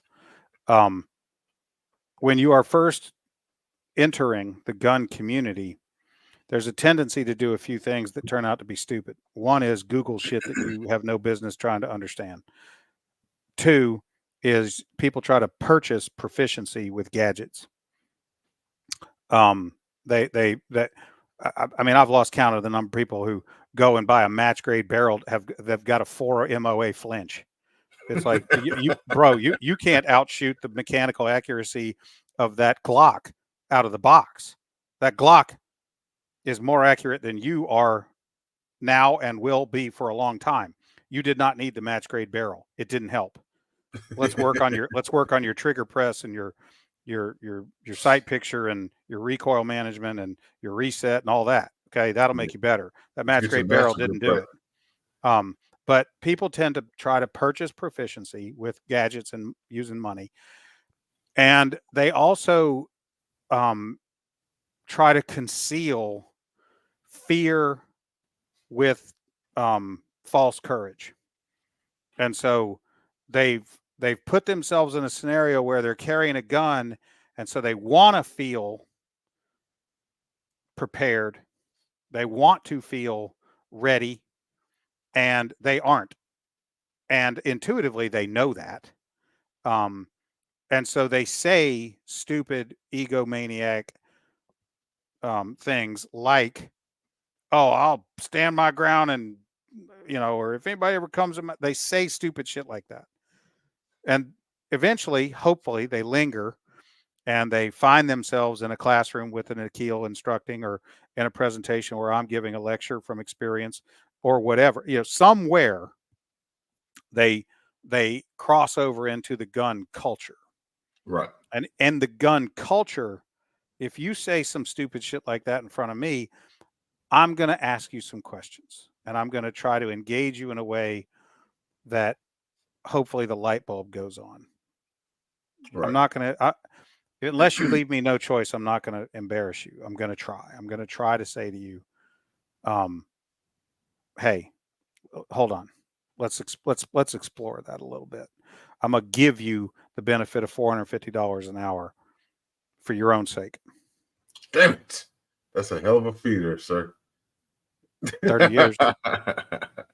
So we got a few questions in the chat. Let's address these real quick. Siege asked, who decides if it's trial by jury or trial by judge only? Both sides have in Tennessee, both sides have the right to demand a jury. So even if the defendant says, I'll waive the jury, the state can insist. Okay. And she said, therefore, most of the time, a defendant has very little to lose with a jury. Because you only need one to hold out to get a hung jury. So one can hang the jury. And okay. All right. And what's she say here? What we seeing what the law says or not say. Yeah, it's true. So this one is, what are your thoughts on the Wisconsin river stabbing? I don't know anything about it. What happened? I don't know anything about it either. It's the first I've heard about that. And Hot Tub Tony, he wanted to know, why wasn't Kyle Rittenhouse friends convicted for the straw purchase he made with that rifle? Well, I'm reluctant to speak to something like that. I don't know. I don't remember whether or not they offered that guy immunity for testimony. That means I'm going to speculate as to a number of reasons. It could have been that he had a deal with the prosecution to testify, and the deal was not prosecuted for that. It could have been that the state was just waiting, and if they got Kyle convicted, they would then take the next step and prosecute that other person. And once Rittenhouse was acquitted, they just figured, this is a train wreck, we're just going to bail out on this thing. In other words, it would have been embarrassing for the prosecution to have Rittenhouse acquitted and then turn around and try to go get the alleged straw man and get that. People would be like, oh, good job. Yeah, gotcha. So you've been involved in a self-defense incident, who you call first? The police, then your attorney? If police, what do you say? Okay. Your name, location, whatever. This is also part of my presentation. If you are involved in a self-defense incident, whether that's the display of a firearm or the discharge of a firearm, whether anyone has been injured or not, you should be the first person to call the police. What you should say is, if let's assume a scenario where there's been where you've used a weapon and you've shot someone in self-defense, you should be the caller, and you should say, my name is, I'm at this location. There's been a shooting. We need police and medical. Then you're going to have to and I try to streamline this. I don't want people making speeches. Speeches sound canned. Speeches do not sound authentic. So my advice is, say as little as possible, but make sure everything you say is accurate and truthful. And you may not know that at the moment. Okay. You may think, and when I give this presentation, I have a recording of my client's 911 call. And some of the things he says on that recording are just wrong. He's just wrong. It's not what happened. But in his excitement and in his perception, he's reporting it accurately, but he was wrong. But typically I would want you to give your name, your location, ask for police and medical, and inform 911 that there's been a shooting. Okay. And after that, I think the next thing that you need to think about saying is, if it's not safe for you to stay where you are, indicate that it is not safe to be where you are, that you are going to have to leave that place, but that you will meet a patrol officer or whoever they tell you, wherever they tell you. But I've got to go. It's not safe here. I'm going to stay on the phone with you. Tell me where you want me to meet someone. I'll go there. But here's not safe. I used to have a self-defense protection when I first started insurance. It was Second Call, I think was the name of it. Their thing was call the police, give basically the information you just said, and then hang up. They'll call back. Them. They'll call back. They'll call back. The police will call back. Now, what will also happen is the dispatcher will start asking you a whole lot of questions. I don't want you answering those questions. Who shot? Who's been hurt? How many people? Yada, yada, all these questions. I don't want you answering any of those questions. I want you to say, please get the police here. Please get the medical here. And now, again, I try not to script it, and I try to make it very tight, because I don't want you talking off the cuff. I don't want you giving extemporaneous statements.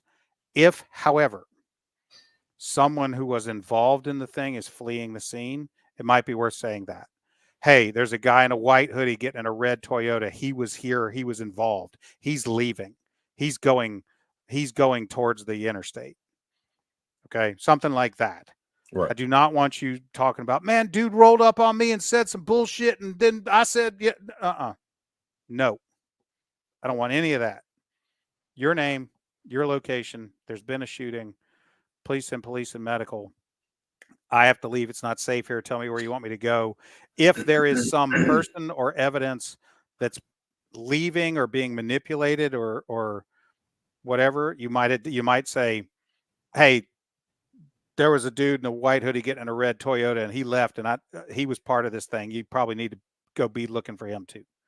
Other than that, I do not want you explaining what happened. I do not want you saying some canned bullshit like, I was in fear for my life. That's not going to sound credible, or it may not sound credible, or it may be that the video reveals that you had absolutely no reason to be in fear for your life, or worse, that you were the dumbass that started the whole thing. And saying something like, I was in fear for my life, is going to sound like some bullshit that's not authentic, that's going to be a problem at the trial. Yeah, that statement doesn't sound legit anyway. Well, people So, think they can write a script and stick to, I'm like, oh, whatever. I've been to the name brand guy's class, and I had to sit there and politely not tell him how fucked up he was. so Sorry, I not used sorry. I used to do club security back in the day, and one of the clubs we worked at was an after hours spot, and so Metro was pretty much on deck the whole time the club was open. And there were several instances where like something would jump off, and the way the club set, you know where Jonathan's is on Knowles Road. Mm-hmm. It sat behind it. There's a rock climbing place in there now. But in the parking lot, one side of the parking lot sloped down a hill and it come out on Owens Road. And there have been several instances where we would be sitting there, stuff would jump off, and we would look down there, and Metro would be sitting there with their lights off, just watching. And I was like, oh yeah, he's I don't know if he's scared to come into the situation or he's just trying to see which one of us pulled triggers. It might have been 10 minutes to shift change, and he didn't want nothing to do with it. That too. Look, the police are not there to. The police. Let me say this carefully. The police are there to fill out the forms they have to fill out and go home safely. Yeah, their job is not to protect you. No, and turn their appropriately conducted paperwork over to someone else. Yeah. And whatever they write down, be right about. A lot of people think that protect and serve on their cars is something that they're taught in police academy, and that's something that they live by when they go to work, and it's not. That was a motto that they used to recruit people. Look, there's good cops and bad cops. Yeah. And there's corrupt cops. Which one's coming to your scene? I don't know. You don't know. You don't know. You just know there's somebody in a police uniform there. You don't know whether he's good, bad, or whatever. I don't know whether he's having the worst day of his life too. Yeah. I mean, he could be afraid of acorns bouncing off his patrol car. You don't know. Dude, I mean, I've been in enough classes with cops to know that not all cops can shoot. Yeah. Oh, I've worked at a range and watched them qualify. I know they can't all shoot. Well, I was being generous. I wasn't. I've seen some cops that couldn't hit the broadside of a barn at 5 yards. I mean, so the straw man question is ruling set up a precedent. Not really. Precedent is not precedent to a lawyer means if you happen to have the same exact fact pattern as this reported opinion. What you're talking about is more discretion. Now, again, I don't know the facts of the straw man allegations involving Rittenhouse, whatever. But it could be that the prosecutor looked at the case and said, not worth prosecuting, even though it's a slam dunk. It could be that the prosecutor looked at the case and said, problems with the case, we're not going to take another L. It could be that the prosecutor looked at the case and said, we're all moving on. In no event is any of those some kind of precedent that means the next person that does the same thing won't be prosecuted. It's not a defense that someone else who did something just like it didn't get prosecuted. So could that prosecutor in Winosa or wherever it was go after the kid that bought the rifle because they bought it in a whole different county, in a whole different state? I mean, if there was a violation of state or federal law, yes, but I don't know the facts of that well enough to know what happened there. So I'm just going to speak hypothetically. Not all crimes that the prosecution could convict for get prosecuted. Plenty of times the prosecutors are out there prosecuting other things because it's a resource allocation, right? Like they definitely got 42 rapes they got to run. Do they want to take the time and manpower and assign it to this being whatever other case there is? So this one, curious on your thoughts of this. I've heard both ways. Do you try and administer first aid to the person you shot? Man.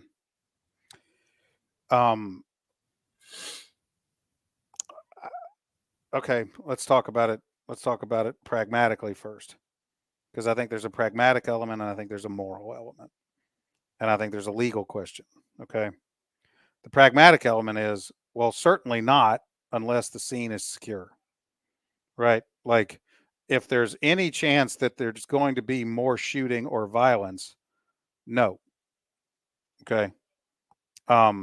Second, so first of all, let's make sure that before we start administering first aid, all the violence is done. Okay. That's a strategic tactical thing. Then the question is moral and legal. I will say this. If I could safely administer aid to someone I had just shot in self-defense, I would, for a couple of reasons. One, if I do manage to save them, then if I'm indicted, it won't be for murder. It'll be for something less. That's good. Morally, I just wanted them to not hurt me. I didn't need them dead. Okay. If I've stopped them from hurting me and I watched them bleed out when I had a tourniquet on my belt, I don't know that I want to live with that. Okay. No matter what kind of shitbag they may be. Back to the legal question. If I don't administer first aid, but I could, that's a problem potentially at the trial, where my bat belt's going into evidence. The prosecutor's going to know that I had clotting bandages, a tourniquet, and gauze. I could have, and I've had training. I've been trained at a civilian level what to do with a arterial wound on a limb. Why didn't I? If I knew what to do and I had the stuff and the scene was safe, why did I let him die? Well, that may be a narrative problem. Meaning I'm the vigilante that they think I am. Of course I let him die. I went there I'm walking around ready to kill someone. If I, on the other hand, administer first aid in a scenario, then it becomes harder to put that narrative on me, right? Like my statement is always going to be, or my attitude is always going to be, I just needed them to not threaten or hurt me. Once they were no longer in a position to threaten or hurt me, then my responsibility as a good citizen was to render aid. If I did that, then if I testify, I can say, look, as soon as I got him to stop doing the shit that he needed to stop doing, I was willing, ready, able to help, and did. Yeah. And a lot of people don't think about that. I've been guilty of that mindset of, you make me pull my firearm and I have to use it, then I'm not fixing to sit there and bandage you up. But at the same time, I mean, okay. When you think about it, like you said, from a moral perspective, then it's like, okay, yeah. I think the moral, out, he can't hurt you anymore. At least keep him from dying. He does have a family to go home to. Well, I'd much rather defend a ag assault or attempted murder than a murder. Yeah. And if you could have kept him from dying, might have saved yourself 20 years in prison. And 50 grand. But that's really, I mean, the money part of it's really kind of the least of your problems at that point. But right. Yeah. Do I know about the mall shooter who wounded a YouTube person? No, I don't. Look, if you make a gun get loud in public intentionally, you're gonna get charged with something. Yeah. You're gonna. So do you remember? I think it was here where the YouTuber, he like doing pranks, and he ran up on a guy acting like he was gonna rob him, and the guy didn't know that it was a prank, and he shot dude in the chest. That's a self-defense act, because you don't have to be right to be acting in self-defense. Your fear just has to be, you have to actually have the fear in your mind, and your fear has to be reasonable. So you can't. Let me break that down for you. In Tennessee, to invoke self-defense successfully, you have to reasonably believe and actually believe that you are in a situation where you are under imminent threat of serious bodily injury or death. So if a little old lady who weighs 105 pounds and is 95 years old is screaming and poking me in the chest, I'm not in fear. Okay. I can't act in self. I might, maybe, but I can't act in self-defense if I don't honestly have the fear. Okay. Or let's say that let me give a better example. Let's say in my neighborhood tonight, some hood rats are running around with airsoft guns, and I know it's an airsoft gun. And I go out because they're out raising hell, shooting my car with airsoft pellets. I go out and the kid points this airsoft gun at me, and I know it's an airsoft gun. I can't shoot him. I can't act in self-defense. I can't act with deadly force in that scenario. Even if someone watching it from down the street thought I was having a real rifle pointed at me. That other person's subjective belief about my danger is not enough. Do I have any other self-defense training? Yes.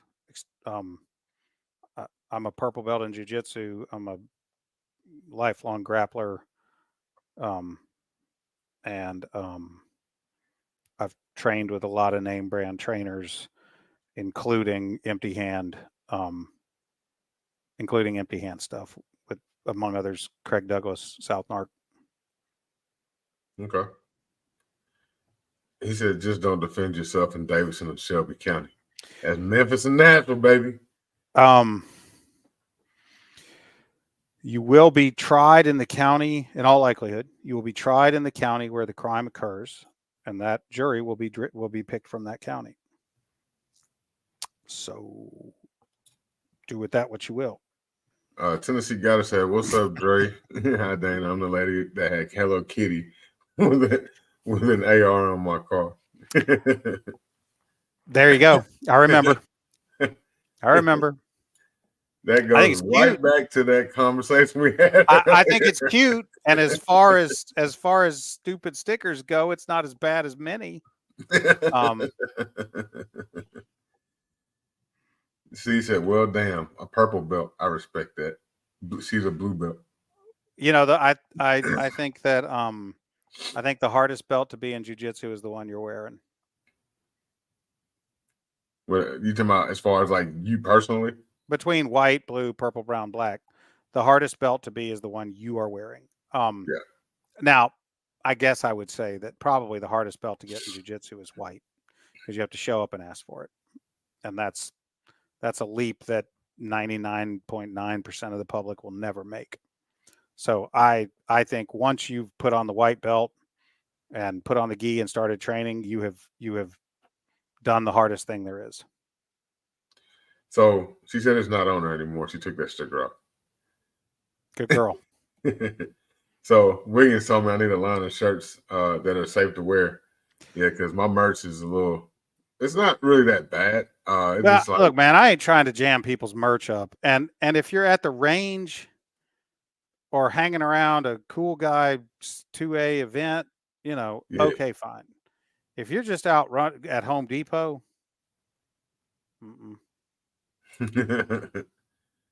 I've got shirts that say "Stay Dangerous" on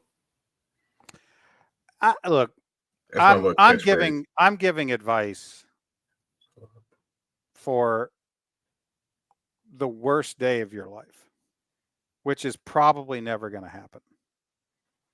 But if I'm asked, well, what can I do to mitigate my exposure?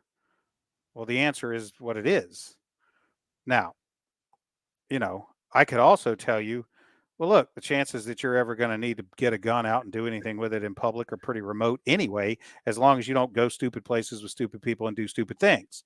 If you buy gasoline at a place you're familiar with during the day, and you don't go to ATMs, and you don't hang around with drug dealers, pick up prostitutes, and welch on gambling debts, the chances of you ever needing to get your gun out in a self-defense scenario are slight.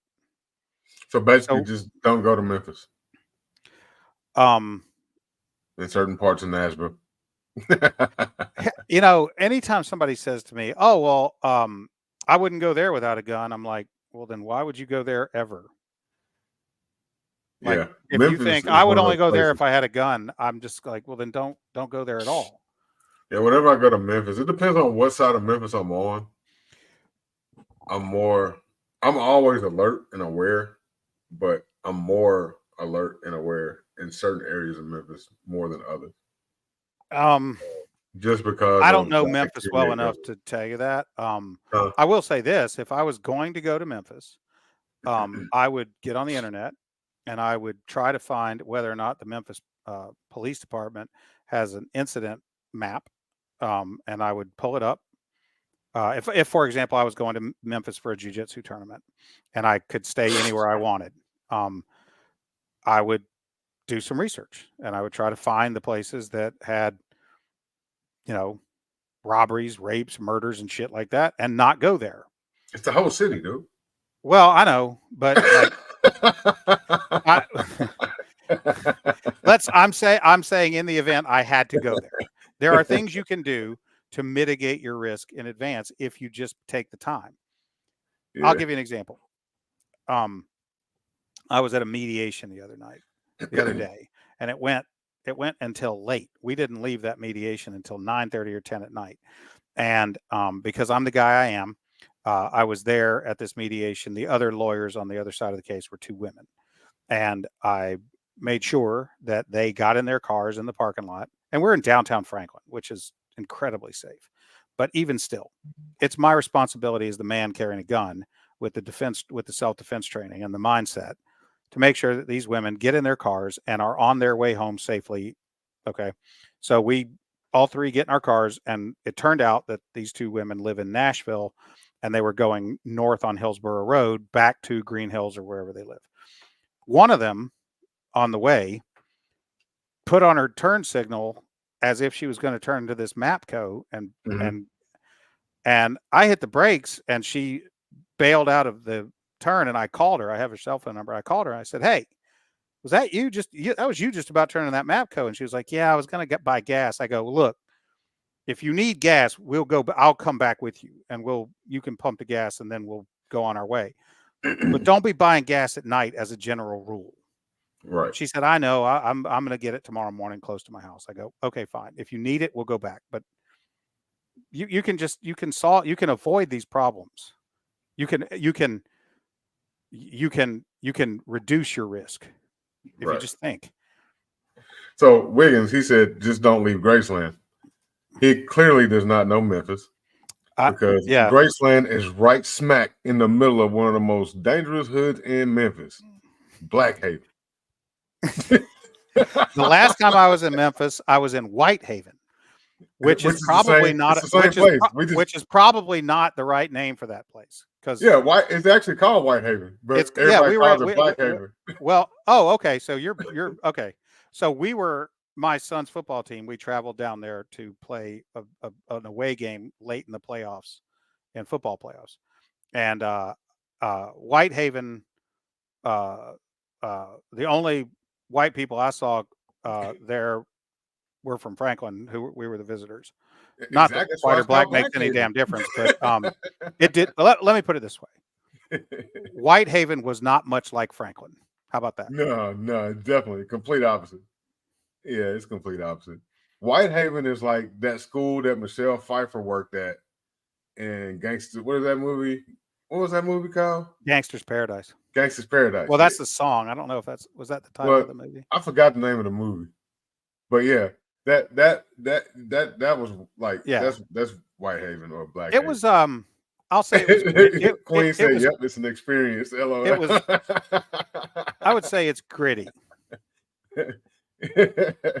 Yeah, people are like, "Oh, I was just going to Graceland." I'm like, You just have no idea.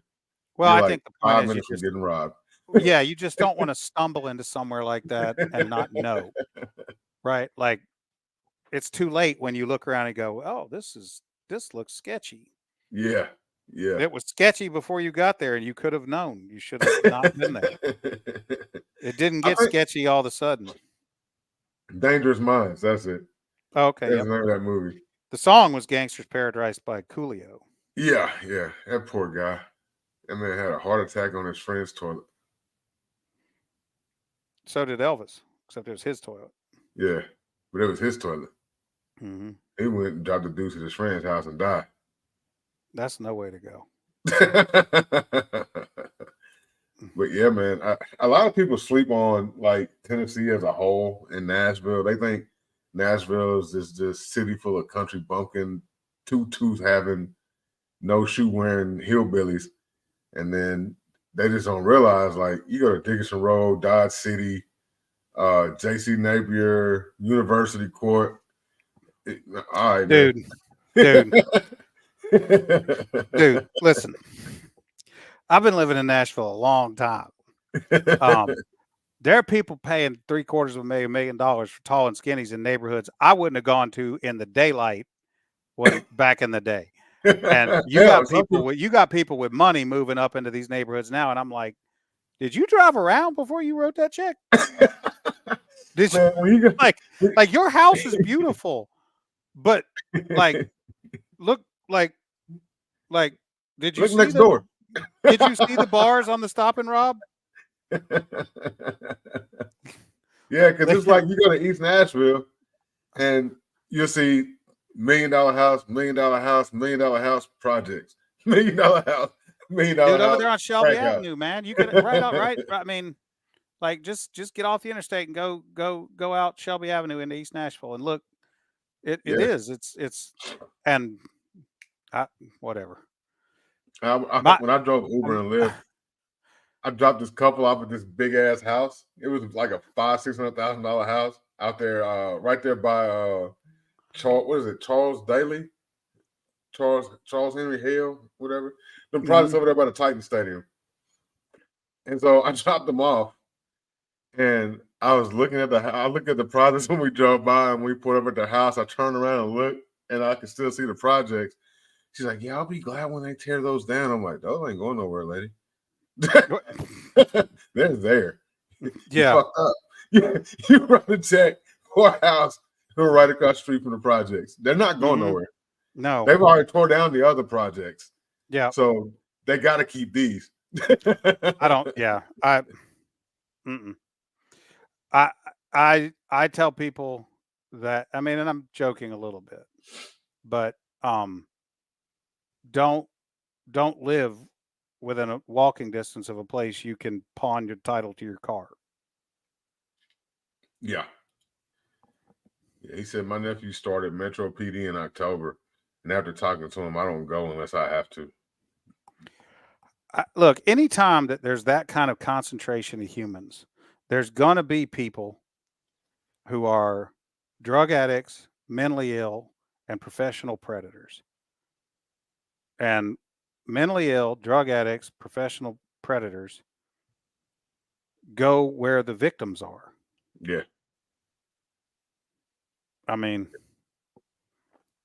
see, it's like you've been around South Nashville, around Berry Hill. Mm-hmm. So I was over there at the Walgreens on South 8, and there was a green Lamborghini Urus at the Walgreens, and I was like, bro, man, back in the day, you would not have seen that car over here. Okay, so I lived on South Street in 1993. Yeah.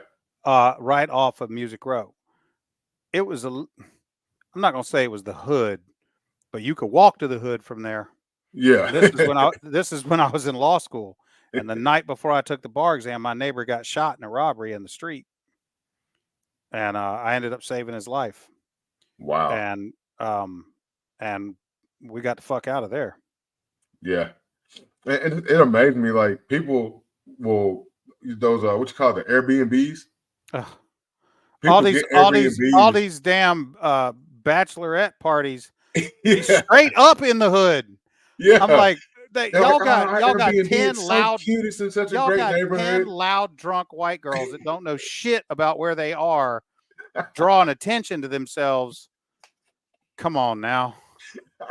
It's hilarious, man. Because I would drop them off, man. I'm like, yeah, it's the neighborhood's so nice. It's so cute. And then we're pulling up, and I'm like, man, no, no. You might want to lock your doors until y'all need to stay inside. Once the sun go down, lock your doors. Y'all need to stay inside. Yeah, don't come out after 6 o'clock. Just stay in the house. They but do man, it I anyway. appreciate you coming through, man. It's been a blast, bro. Yep, anytime, man. I had to hit you with the intro, though. I had to get you. I get it, man. That dude, hundreds of millions of people have seen that video. Hundreds of millions. You look like pretty much the same. You just got more hair. And a beard. Yeah, and a beard. Yeah, man. Well, I wish my friend James was still around. Yeah, man. Yeah, I only got to meet him once, and he did some classes up at on Target when I was there, and he always sat in his truck. He never came in. Never understood that, but he always had his people run the class. But I mean, he was cool to me the one time I met him. So I mean, other than that, that's the only experience I had with him. I swap my watch for a G-Shock when I go to cities. Yep. Yeah, he has expensive watches, expensive knives. What kind of watch? What kind of watch, Wiggins? Yeah, I don't remember the name of it. I know it costs a lot. I know it probably didn't cost as much as your Rolexes, but Hey. Well, by the way, if you ever get tired of wearing that Rolex, if your arm's like, you know what, I really want something different. You can always just call me. I'll come pick it up. You wear it around for me. Yeah, I'll wear it for you, and it'll be like it's ours. You know what I'm saying? And yeah, we share. Yeah. Sure.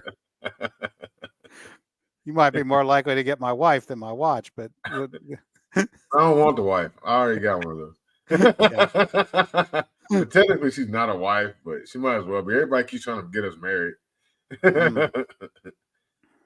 But yeah, I wanted to have you on for a while, and I figured this would be perfect to have you on with Right to Beer. Well, I look forward to talking with him further. We may be able to work something out and do some good stuff.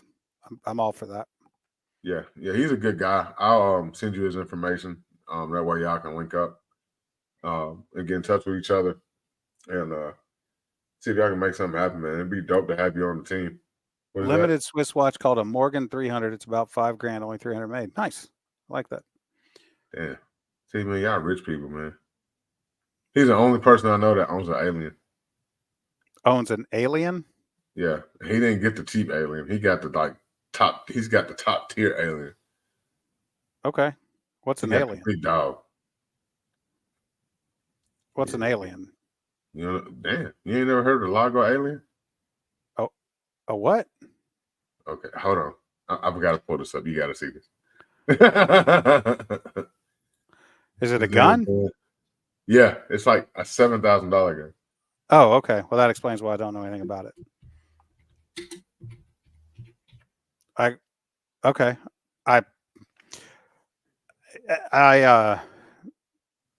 carry Glock 19. So I mean, I'm sure it's beautiful and shoots great. Not gonna knock a man's gun. I just don't know what it is. Yeah, he's got this one right here. He's got the full kit. Hold on. Get this loaded up. This thing is gorgeous.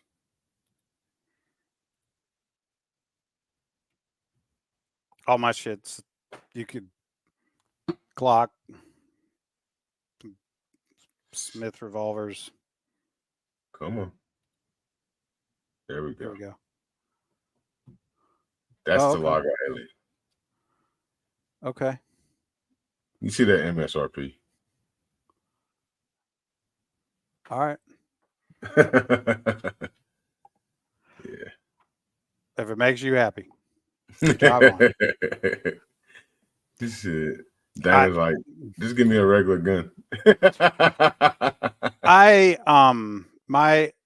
My philosophy about guns is that you shouldn't be beholden to anything, because I get to pick what I start with, but I may not get to pick what I finish with. Well, he carries a 365. See, Okay. the Largo's just well, okay. See, that's the other thing. Gun. All right, that's cool too. Again, no disrespect to this gentleman, and it's beautiful.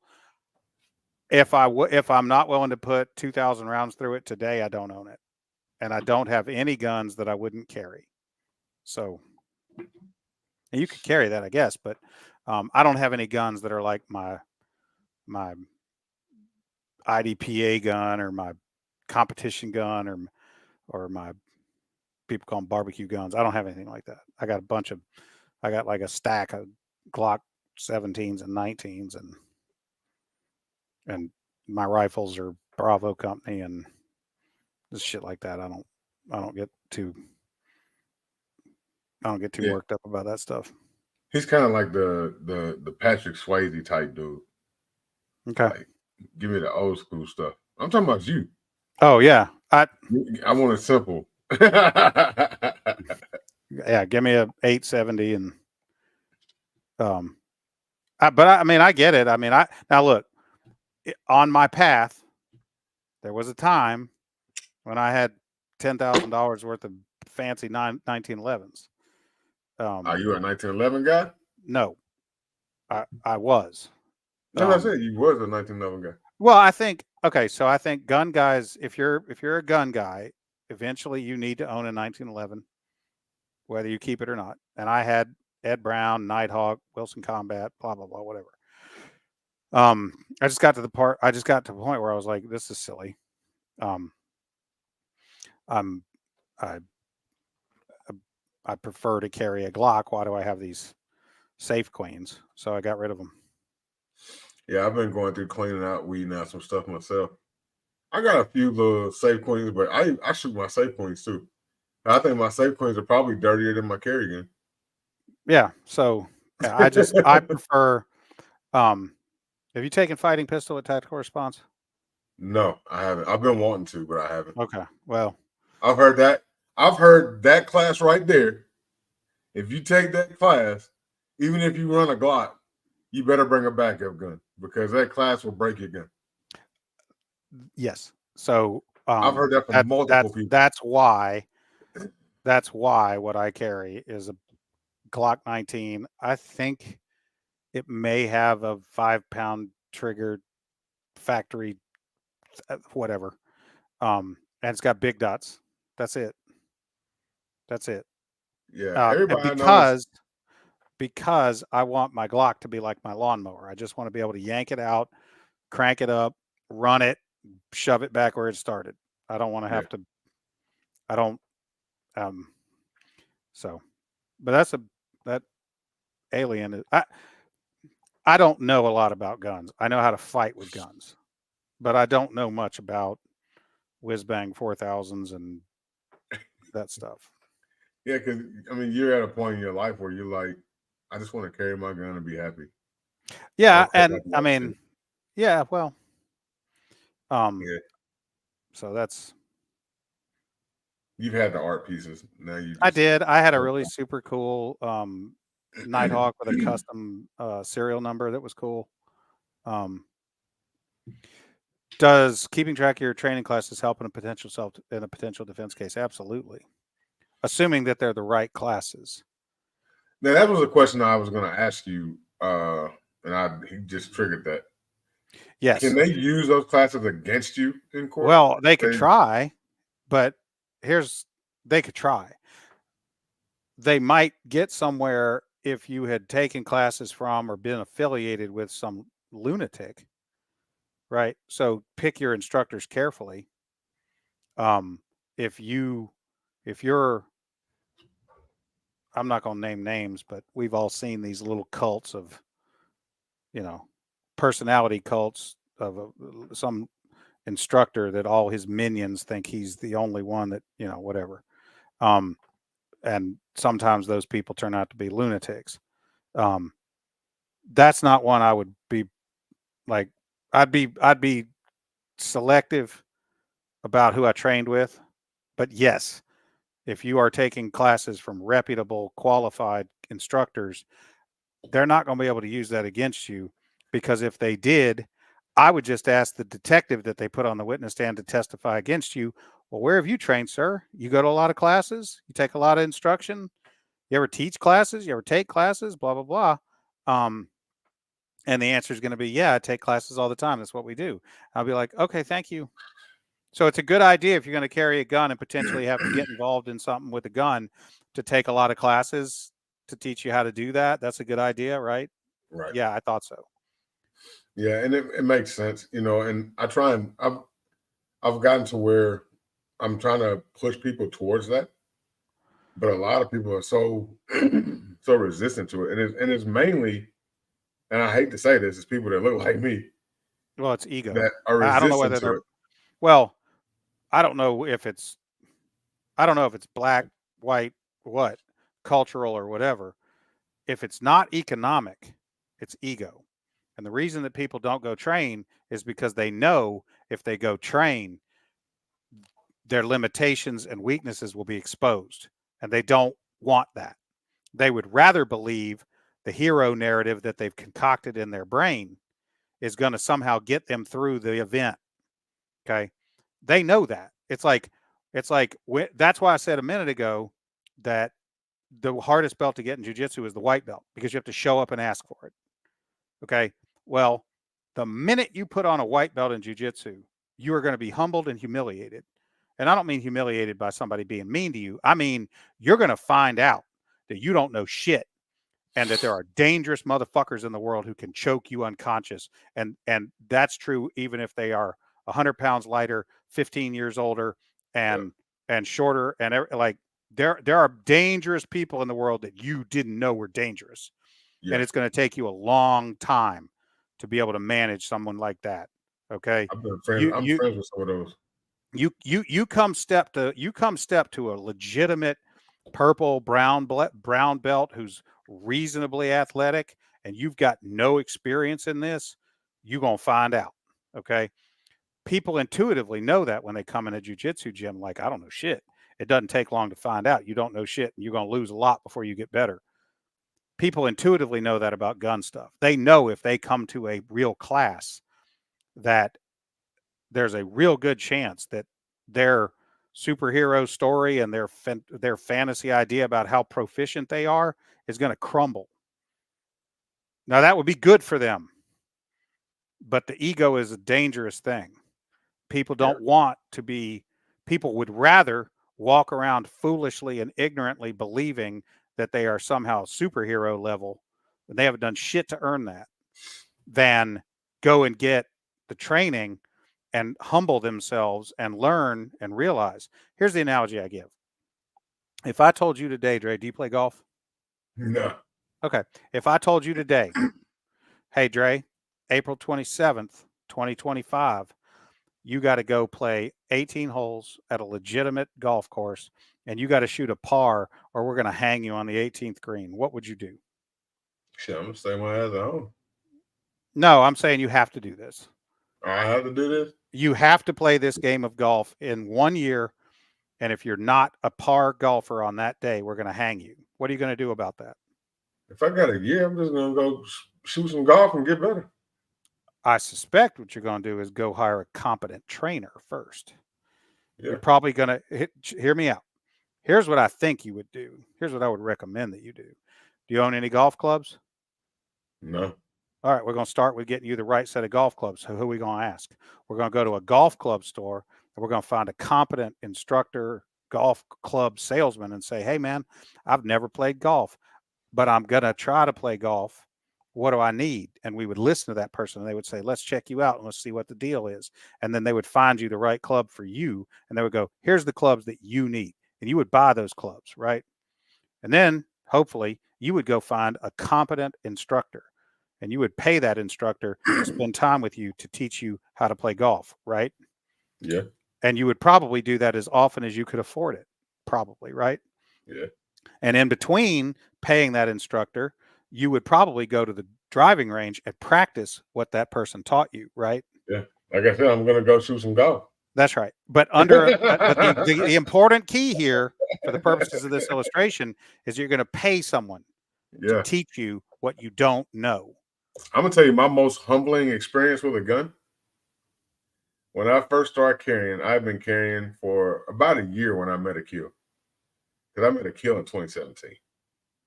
And you know, I had carried years ago, but we ain't gonna talk about that. But actually carrying, legit carrying, for about a year when I met a kill. So I started messing around. I was part of this cadre for a little while. They had proof day. I'm like, oh, I'm gonna go show these motherfuckers. I've been shooting at 5 yards, putting that little group in that hole. I'm like, yeah, I got this. I got 50-round box, call it a day. Yeah. Man, I went out there with them dudes, man. I was like, nah, I suck. Right. You found out real quick, right? What did Kill say? You suck, get better. Yeah, that's right. So back to this golf analogy. If I gave you a year, you know what here's what you wouldn't do, and this is where these gun idiots come in. If you had this 1 year to get real good at golf problem, how many sets of clubs would you buy? I'm gonna start out with the original set. Uh-huh. And then I'm gonna do research on the clubs, and I'm gonna gradually upgrade. Maybe until I find until I find a set that actually works for me. Okay. But you know what you wouldn't do? You wouldn't go back to the golf club store every Saturday and buy another one and not go to the class and not go hire the instructor and not go to the driving range and not go play golf, et cetera, et cetera. And yet gun people will go to the fucking gun store every weekend and buy another gun as if that made them better at anything. And they will buy gun after gun after gun after gun before they go to one class. And it's funny because I see guys, they will come in the store and they will buy a gun. And they're like, oh, I shoot terrible with this gun. I need something different. And they'll come back and they'll buy something completely different that's like a whole different level of gun. And they're like, oh, I shoot great with this gun. Or they'll be like, well, I can't shoot really good with this gun either. And they just keep going through this cycle. As a kill, buying all these guns. And me, I didn't have no problem with it because you're making us money. No, see, but, I would tell them I worked at a gun store a little bit, not for money. I did it to give people this advice for free. They would come in and they would do that. They would buy a gun. And I told one dude one time, I said, hey man, he just bought this SIG fucking SEAL sniper special fucking, I don't even know what it was, Trident or some shit. I don't know what it was. It was like $1,500. I was like, hey man, that's sweet. That's a nice gun, man. You know what you should do? Buy a case of ammo and go get a real class. Go take a real class. He was like, yeah, I should do that. I go, yeah, you should. He came in the next weekend. I said, hey, what are you doing, man? He goes, man, I was going to look at another. I go, get the fuck out of here. He's, what? I said, get the fuck out of the gun store. What? I know you haven't taken the class I told you to take. You've got a gun. You have the gun. You need the class. You don't need another gun. The owner of the gun store is over there like, I was like, I don't give a fuck about selling the guns. I'm here to keep this man from dying. And he's in here to buy another gun like it's a magic wand. He needs to take his ass to class. The owner was like, you can't do that. I go, you can't fire me. I don't even work here. You know, and dude, I don't know, man. People don't go to the range. They don't shoot their guns. They don't know how to properly. They don't even know how to properly hold the gun.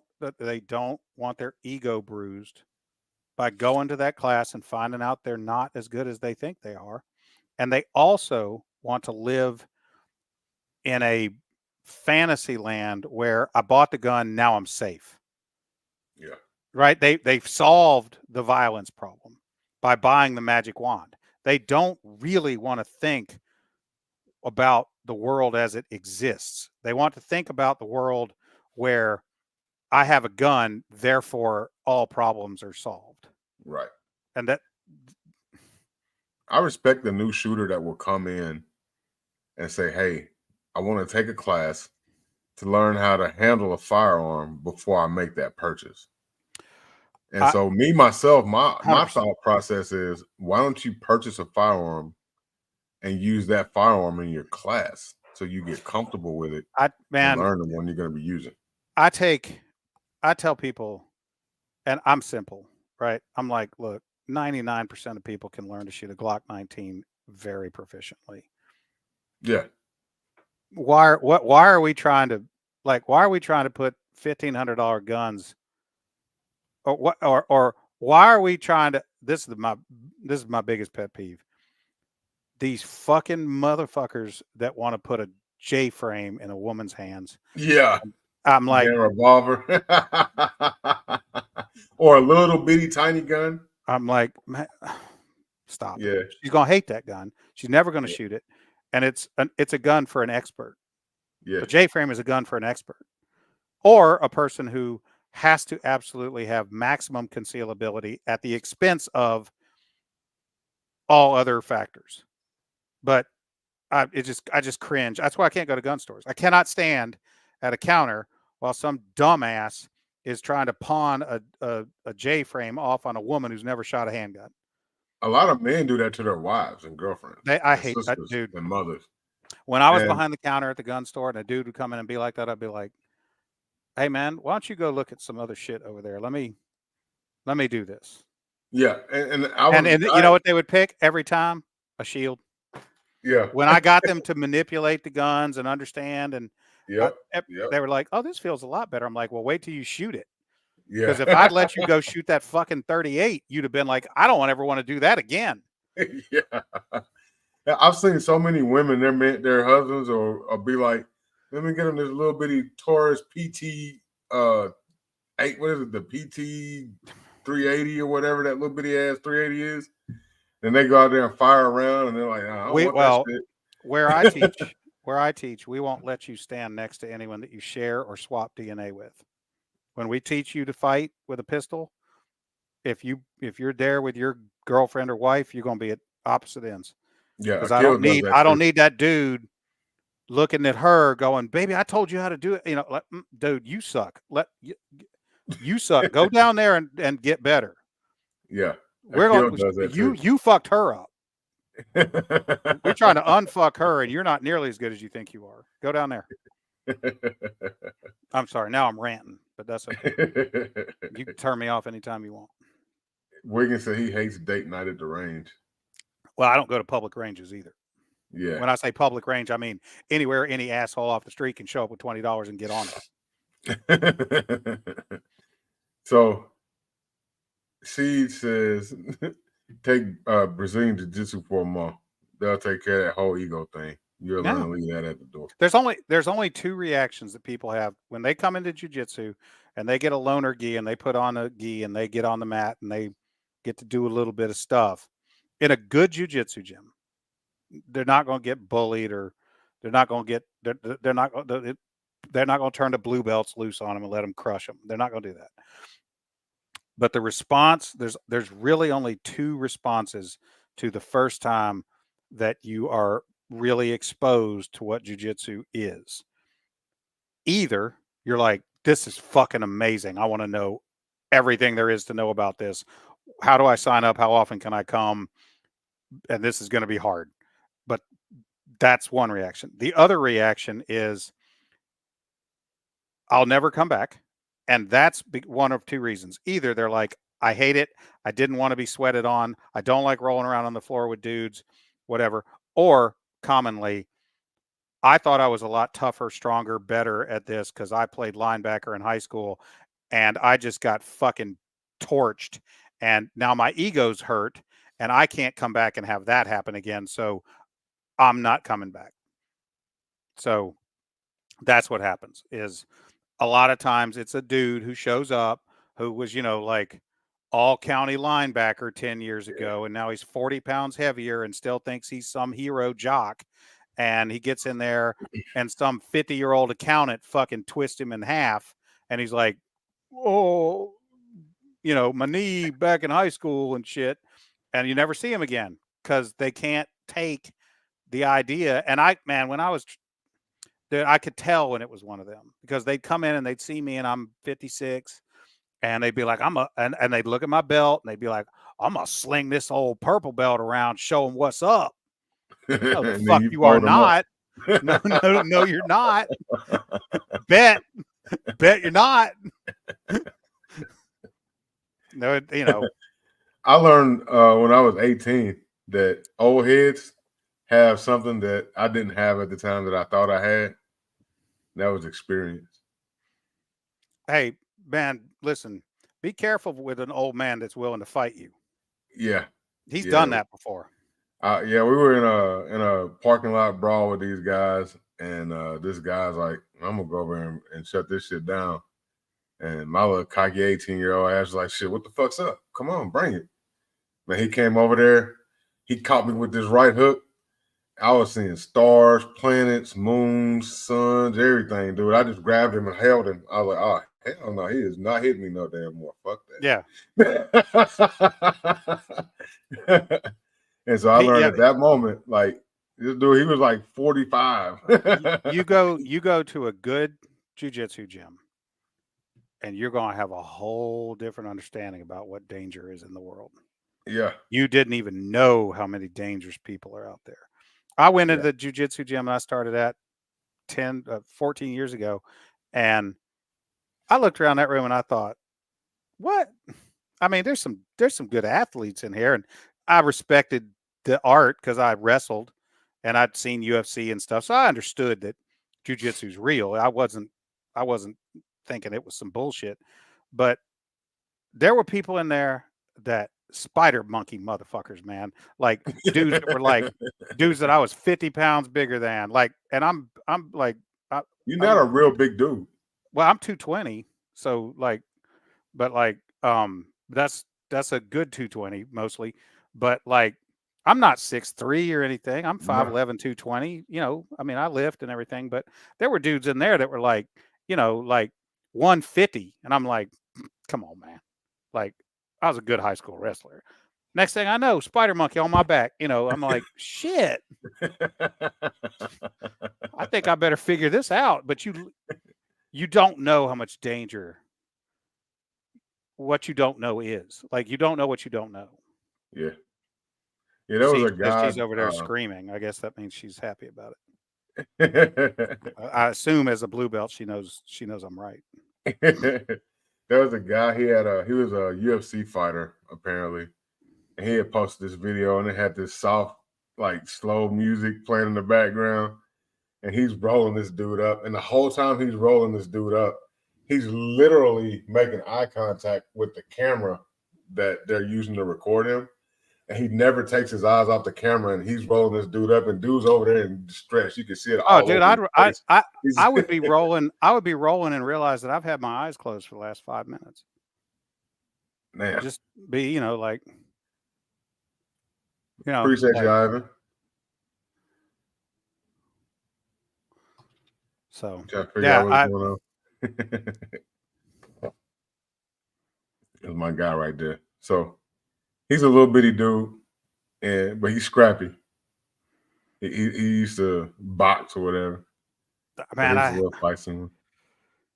those little fast motherfuckers, man.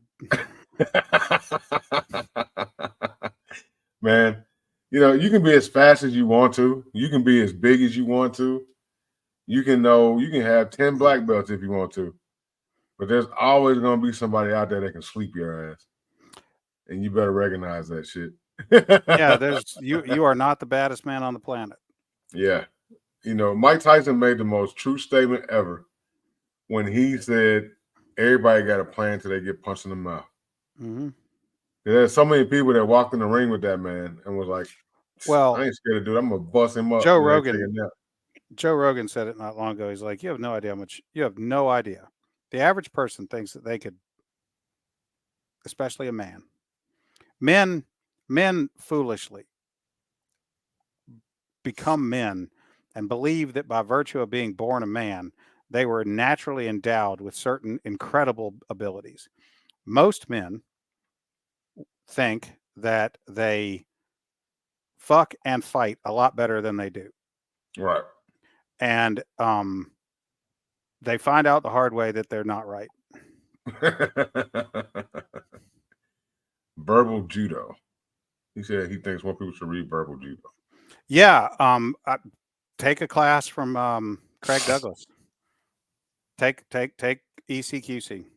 It's a lot of that de-escalation, conflict avoidance, verbal judo. Okay. So what do you think about the Modern Samurai Project? I don't know anything about it. Well, it's not it's a person. Oh, dude, I don't go out. What? Okay, you tell me. I don't.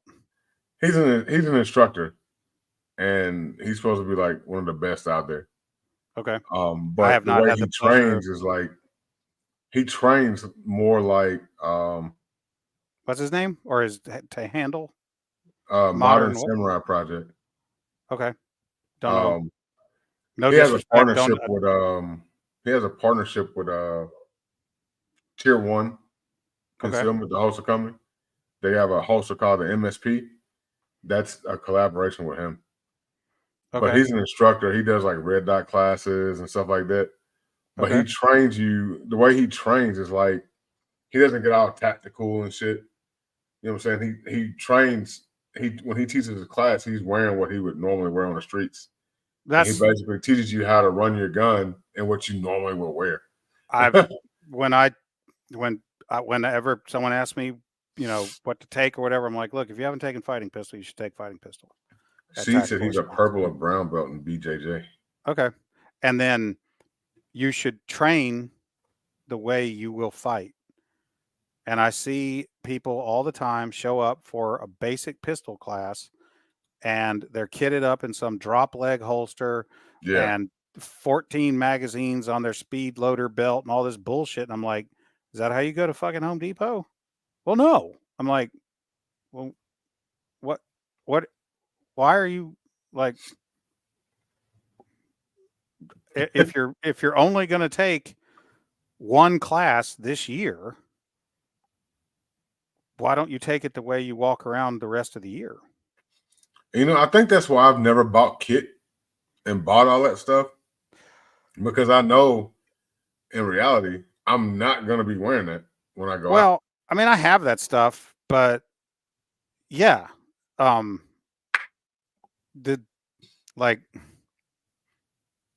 we won't be on the internet having a podcast if I ever have to get my kid out.